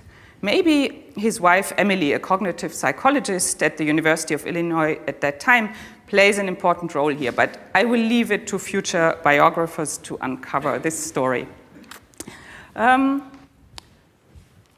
So Al published a textbook on two-sided matching in 1990 with Marilda Sotomayor. It is still, you wouldn't believe it, the only textbook on matching theory. So it's a living classic that just celebrated its 25th anniversary. He also co-edited the Handbook of Experimental Economics, which appeared in 1995. It's a very important reference for experimental economists, and Al has a beautiful chapter in it on the history of experimental economics, starting with the Bernoulli brothers in the 18th century, covering Thomas Schelling's work, and then also talking about the very early experiments in Germany that were conducted in the late 1950s by Heinz Sauermann and Reinhard Selten. But there was still something new to come with respect to Al's research agenda. In the early 1980s, Al studied the centralized clearinghouse for young doctors in the United States. This is an institution which organizes the job market for young doctors who are looking for their first job. Al discovered that the clearinghouse makes use of the so-called deferred acceptance algorithm that had been described by the two mathematicians, David Gale and Lloyd Shapley, in a maths paper in 1962. The mechanism actually is used in many places around the world for job markets, university admission, school choice. In Germany, it's actually at the core of the university admission system. By the way, this is not because all these administrators read the paper by Galen Shapley or by L, but because the mechanism, which has some very desirable and natural features, is constantly reinvented around the world and discovered by these practitioners. But now the important thing is, following this discovery, L was able to make use of a lot of mathematics and game theory that seemed rather abstract and quite useless before to actually work on these existing markets.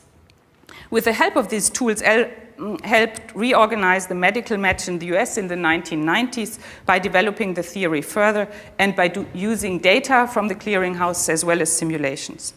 For example, the new algorithm that he developed can accommodate the wishes of couples of doctors, which did not exist beforehand, who are looking for jobs together. And there he's building on the fundamental theorem of marriage that you're never happier than your spouse. The algorithm he designed is still used by the clearinghouse. In the early years 2000, he also helped to redesign the school choice programs in Boston and New York cities, and many others followed. And in the last decade, L has worked a lot on the mathematical and theoretical properties of kidney exchange. Thus, I would like to stress that L dirties his hands. Transactions as well. I'm going to talk about each of these. But same-sex marriage is one that, now I guess in Germany people can marry other people of the same sex, but not so long ago that was not the case. So same-sex marriage is a prototypical repugnant transaction in the sense that two people want to marry each other, and other people think they shouldn't be allowed to. But when you meet them, you can't tell whether they're married unless they tell you. Right? So you think they shouldn't be allowed to, yeah, they might wear rings, absolutely. They have ways of telling you. And just the fact that they are doing it bothers you even though you can't detect. Right? So that was the story, and I'll talk more about this. Okay? Now, just incidentally, this is of a different sort, but I want to point out that it's not that as we get all modern, old repugnances fade away, and that we used to find lots of things repugnant, but as we enter the modern age, we'll find fewer and fewer. I come from a country where we used to sell slaves. We don't do that anymore. And the most common way of buying passage across the Atlantic Ocean to North America used to be a contract of indentured servitude. You would be sitting in England or Ireland and you couldn't afford passage to Boston, and the ship captain would take your articles of indenture and auction off your labor services for 5 years to the highest bidder when he got to Boston Harbor. So you sold yourself into voluntary slavery. That's not a legal contract anymore. So those are things that were not so repugnant that they were illegal in the 1700s, but are today more repugnant and not legal. So I want to disabuse you of the idea that repugnance is an ancient phenomenon that we outgrow. Worship, some people like to worship in different ways than others. There's a civil war in Syria right now that has to do with the fact that some people object to the way other people worship. Interest on loans. In Europe, in the Middle Ages, the church thought that Christians shouldn't charge interest on loans, and it was a repugnant transaction. And of course, we could hardly have the global capitalist economy that we have today if we didn't have markets for capital. If you couldn't charge money to use money, which is what the church objected to. You shouldn't make money from your money. So some of these things have first-order importance. This business of what transactions we allow, it's not just kidneys. Okay, and again, the arrow of time goes both ways. And of course, and I'll point this out, it's not just that at different times some things are repugnant and not at other times, but also in different places. So, although repugnances are strongly felt, they can sometimes change fast. So let's think about same-sex marriage in the United States. Let me just tell you that story, which you all know a little bit. In 1995, you couldn't get married to someone of the same sex anywhere, but there were actually only 3 states that had laws against it. Mostly, there was no law against saying who could marry whom, but if you went to the county clerk's office and you asked for a marriage certificate and came back with it filled out and you were both husbands or both wives or both men or both women, they just wouldn't marry. They'd say, it wasn't written down, it wasn't a law, but you couldn't get married. But there started to be some agitation as we understood more about the lives of people who are drawn to people of the same sex. And so in 1998, the progress that had been made was that many states had laws against same-sex marriage. There were still no states that allowed it, but it was in the air. There was some, people were proposing legislation that would allow it, and many states had gone ahead and disallowed it. This is a repugnant transaction. Some people wanted to do it, and many people thought that they shouldn't. Now, Alaska is colored in black here because they didn't just have a law, they had a constitutional ban. And they were ahead of their times because in 2004, Massachusetts legalized same-sex marriage.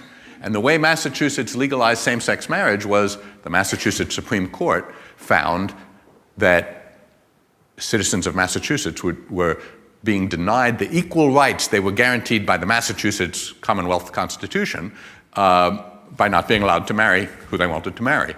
And so the Massachusetts court said that people of the same sex must also be given marriage licenses when they requested them. But to stop the courts in their state from finding similar things, many states had not merely passed laws, but had made constitutional amendments against it. So that in those states, the courts can't say the absence of same-sex marriage violates the state constitution. It no longer did. So by 2009, Iowa had been added to the yes and a couple of other northeastern states, and the whole country was going black, right? It's not that we just got more and more tolerant as time went on and thought, what a great idea. But in 2014, most states allowed same-sex marriage, and this year the Supreme Court ruled that it's the law of the land. So this was a hard-fought thing. Americans were deeply divided over this question, and it's a prototypical repugnant transaction. Some people want to marry each other. Many people thought they shouldn't be allowed to. It was hard-fought. And you can't tell whether they're married unless they tell you, right? So it's not like you're killing elephants and there won't be elephants when I go to Kenya to look at them. I just have no idea who is married and who isn't. Okay, let's go back to something else. Money for interest. Here's Hirschman paraphrasing Max Weber, and he says, commercial banking, those kind of commercial interests used to be thought of very poorly, and then at some point we started to approve of them. Isn't that an amazing thing? In the basement of the Harvard Business School, there's this frieze. I don't know if you can see it very clearly. It shows a pioneer holding hands with an industrialist. But this isn't about same-sex marriage. This is about money for interest. It turns out that, here's Daniel Webster giving a talk to the Senate in the 1800s in which he's explaining that borrowing and lending is okay. It's actually going to be good for the economy. And he has to explain that. And Ben Franklin spent a lot of time explaining it. That is, they were coming from a time when it was thought that serious people, didn't borrow or lend. Whereas, Ben Franklin emphasized that among the Puritan virtues was judicious use of credit in both directions. Ben Franklin in the US, one of his famous sayings is, time is money. But he also, in that same document, said, credit is money. And he was trying to explain that borrowing might be okay. So here's Ben Franklin saying, commercial credit is the creation of modern times and belongs in its highest perfection to the most enlightened and best governed nations. He's explaining it might be okay to charge interest on loans. So slavery and indentured servitude, I've already talked about. Let's get back to bodies. If you look in the first volume of The Lancet, a British medical journal, in one of the earliest issues, there's an editorial about the difficulty of acquiring cadavers for anatomy instruction. It turns out this was hard to do because in England, the only bodies that could legally be used for anatomy instruction were those of murderers who had been executed. It was part of their sentence. And so the way medical schools got bodies for anatomy was through a black market. They would buy them from gravediggers who were known as resurrection men. And what this editorial speaks about is that a reliable resurrection man has been arrested and sentenced to transportation to Australia. How are we going to get the bodies now. So on the one hand, this was illegal. On the other hand, it was a black market sufficiently public that you could regret the arrest of one of your suppliers in a leading medical journal. Now, by 1832, they had changed the law, and today you can go to museums that show you anatomy with real cadavers. Those are genuine dead people there.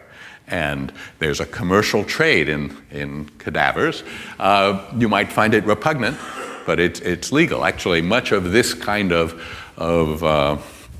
taxidermy is done in Germany. So another place where we, just as sex is a great driver of repugnant transaction, so is reproduction, right? Let me talk about surrogacy. Right? In California, where I live, you can legally purchase the whole supply chain of a baby. You can buy sperm, you can buy eggs, you can have them artificially inseminated into a surrogate mother who you pay, and you can have your name on the California birth certificate as the parent. Okay? In New York, another American state, you can do all of those things, but you may not pay the surrogate. So there's no industry of surrogacy in New York. The same is true in Britain. In Germany, it's illegal to do those things even without pay, and you are not the parent. So the German surrogacy law says the activities performed by those arranging surrogate mothers are punishable offenses. Right? It has nothing to do with the payment in Germany. Just can't do it. So this is the desire to have children is quite profound, and so there's international fertility tourism. People come to California, to India, to Thailand, to Nepal, and have babies.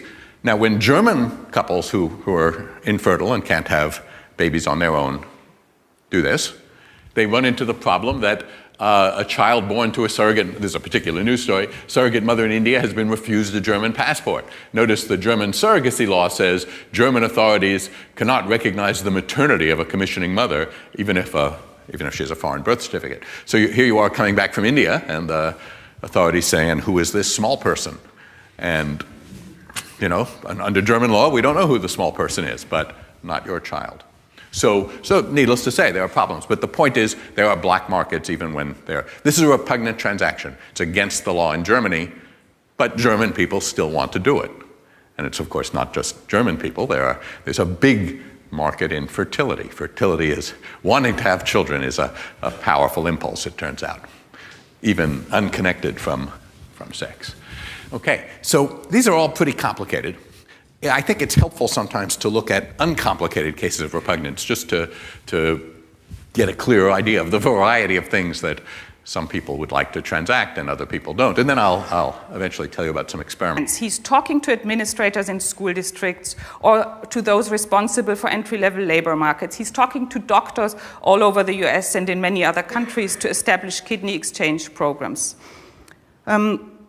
Based on his experience with practical market design issues, he has written a programmatic piece on the economist as engineer. There he argues that the knowledge of the laws of physics, for example, is not enough to build a bridge, but you need to understand the material the bridge is made of, the climate conditions, the wind conditions, and many details. And similarly, in economics, having an elegant general theory is not enough to design a market, but you have to pay attention to many, many small details that play a role for whether this market will function in the end or not.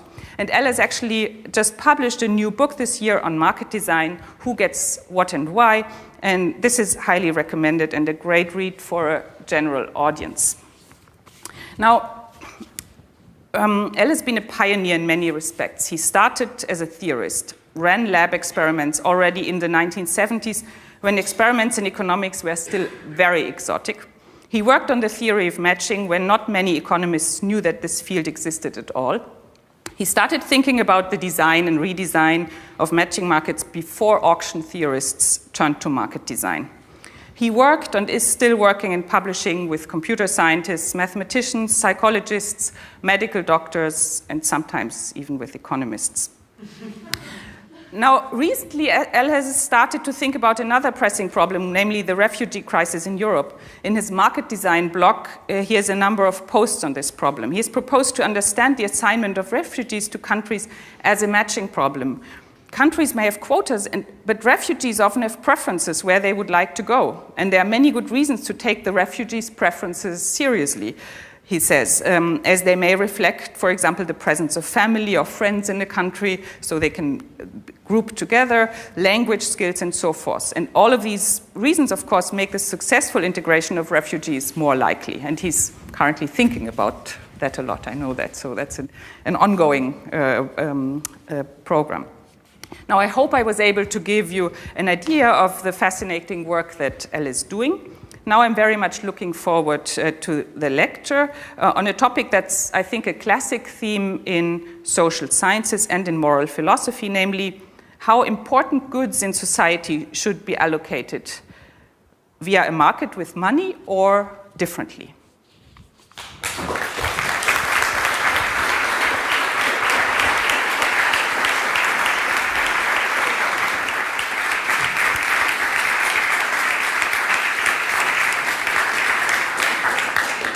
Well, thank you, Dorothea. So I'm happy to be here, and in an attempt to give a social science talk, I'm going to venture where I think economists have ventured too little in the past. And the topic of my talk reminds me of an old joke about economics and sociology, which says that economists study the choices we make while sociologists study why we don't have any choices. And some of the most difficult choices we make as a society are what choices we ought to have, what kind of markets we should see, and what kind of transactions we should allow. And I became interested in forbidden transactions through my work on kidney exchange. And if there's time at the very end, I'll talk a little bit about how that interacts with what I'm going to talk about today. But basically the story is there's a real shortage of organs for transplant around the world, but also around the world it's illegal to buy and sell organs for transplant, with the single exception of the Islamic Republic of Iran, where there's a monetary market for kidneys. But when you see something that's illegal just about everywhere in the world, it suggests there's some social science fact worth understanding there. So here's the American law. It says it's unlawful for any person to acquire any human organ for valuable consideration, and it's a felony, imprisonment. Here's Council of Europe. The human body and its parts shall not as such give rise to financial gain. In Germany, the laws are even more restrictive. Not only, not on this slide, not only is it forbidden to buy and sell kidneys, but I can't donate a kidney to you in Germany. I can only donate a kidney to a member of my immediate family. So Germany has quite a bit less live donation than many countries. I don't think maybe I have a graph here. Hold on. Yeah, here's a graph of kidneys in Europe. This is the waiting list. So the number of people waiting, and here are the number of deceased donations, the red line. So you see the number of donations per year is much fewer than the need, and thousands of people die each year while waiting. Waiting is difficult and dangerous. So that's the German law. This is a subject that comes up again and again in Germany and the United States. People debate whether maybe we should get more kidneys by allowing donors to be paid, because there's also live donation of kidneys. But again, it remains against the law everywhere in the world. But of course, making markets illegal doesn't make them go away. There are lots of black markets. So this is, here's a story in the New York Times with some pictures. And of course, in a black market, when you sell your kidney, you have to deal with criminals. The people operating the market are criminals, and you may be committing a crime as well, where you live and where you go. So there isn't much recourse. And the black markets, which we could talk about, are pretty terrible. They provide little in the way of care for the kidney donors, kidney sellers. So when economists look at queues, and in the United States there are more than 100,000 people waiting for a deceased donor kidney.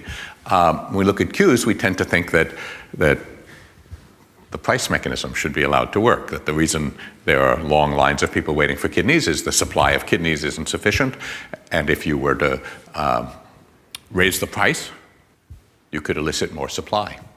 But what the law says is the price of a kidney must be zero. Kidneys have to be gifts. These are the laws around the world.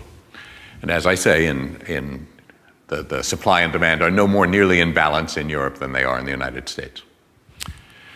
So that's my topic for today. This is sort of a puzzle. Why do we, again, there are laws everywhere in the world. So I can easily make an argument about why there shouldn't be such laws. Thousands of people die each year for lack of kidneys, and there are willing sellers as well as willing buyers. That's what the black markets show. So it would be easy to talk about the costs of these laws, but when you see something that's against the law everywhere in the world, that suggests that maybe there's something you don't understand if you think that there's a simple reason to talk about this. So I am trying to understand. And let's call a transaction repugnant. I'm going to use that as a technical term, a specialized term today. Let's call a transaction repugnant if some people would like to engage in it and other people think they shouldn't. Okay, that's a little too broad a definition for what I want today, but let's start there. And by this definition, the sale of kidneys is repugnant. We have laws against it everywhere, and black market. So some people want to buy kidneys, some people want to sell them. In the United States, if they try to transact, they're felons. It's true in Germany as well, and it's true almost everywhere, including places where there are black markets. So let's think more generally about repugnant transactions. It turns out there are lots of repugnant transactions. Here's the convention, the UN Convention on sales of cultural property, and the picture here is of a museum in Aleppo that's been looted. But this convention is not meant to merely prohibit the sale of stolen cultural property. It's meant to. Many countries feel that important cultural property shouldn't be sold even by legal owners if it will take the property outside of the country. So that's a repugnant transaction. Some people would like to do it, but there are many laws against it. Narcotic drugs, of course. The West, the developed world, has spent a long time fighting wars on drugs that have little success because there are willing buyers, willing sellers, but we think they shouldn't do it. Endangered species, right? You can't buy and sell elephant ivory, and the repugnance, the word repugnant suggests a sort of visceral reaction, and when you see, for instance, seized tusks being destroyed with a bulldozer by the customs authority in the Philippines in this case, they're making a public expression. Not only is it against the law to buy and sell, but they're going to publicly destroy the seized properties to emphasize that they really don't like this. You could imagine they could adopt other courses of action. They could try to flood the market and drive down the price so it wouldn't be profitable for people to kill elephants. But instead they destroy the elephant ivory because they really don't like this. They think you shouldn't do it. So some of those complicated transactions that I've just talked to you about they're complicated. They have other things going on. Maybe there's a negative externality. We would like to go and watch elephants in their natural habitat, and the sale of elephant ivory endangers that possibility. So let me refine a little bit a notion of repugnance to really focus in on the idea that some people want to transact and other people think they shouldn't be allowed to. And let's look at transactions that don't have negative externalities on third parties, although the third parties may still think that you shouldn't do them. So I have to be a little careful what I mean when I say it doesn't affect the third party. So let's look at transactions, I'll call them repugnant, if some people want to engage in them, others don't think that they should be allowed to, but the others can't tell whether you've engaged in the transaction unless you tell them. Okay, so there might be some things that you can do, that you might want to do, that I think you shouldn't do, but I wouldn't know if you do, if you don't tell me. So a good place to look for transactions like that is sex. People like to have sex with each other, and we, by and large, think that they shouldn't. And so there have been big changes in same-sex marriage laws around the world. And in the United States, there's been a sea change in the last dozen years. And it didn't come easily, but there are other important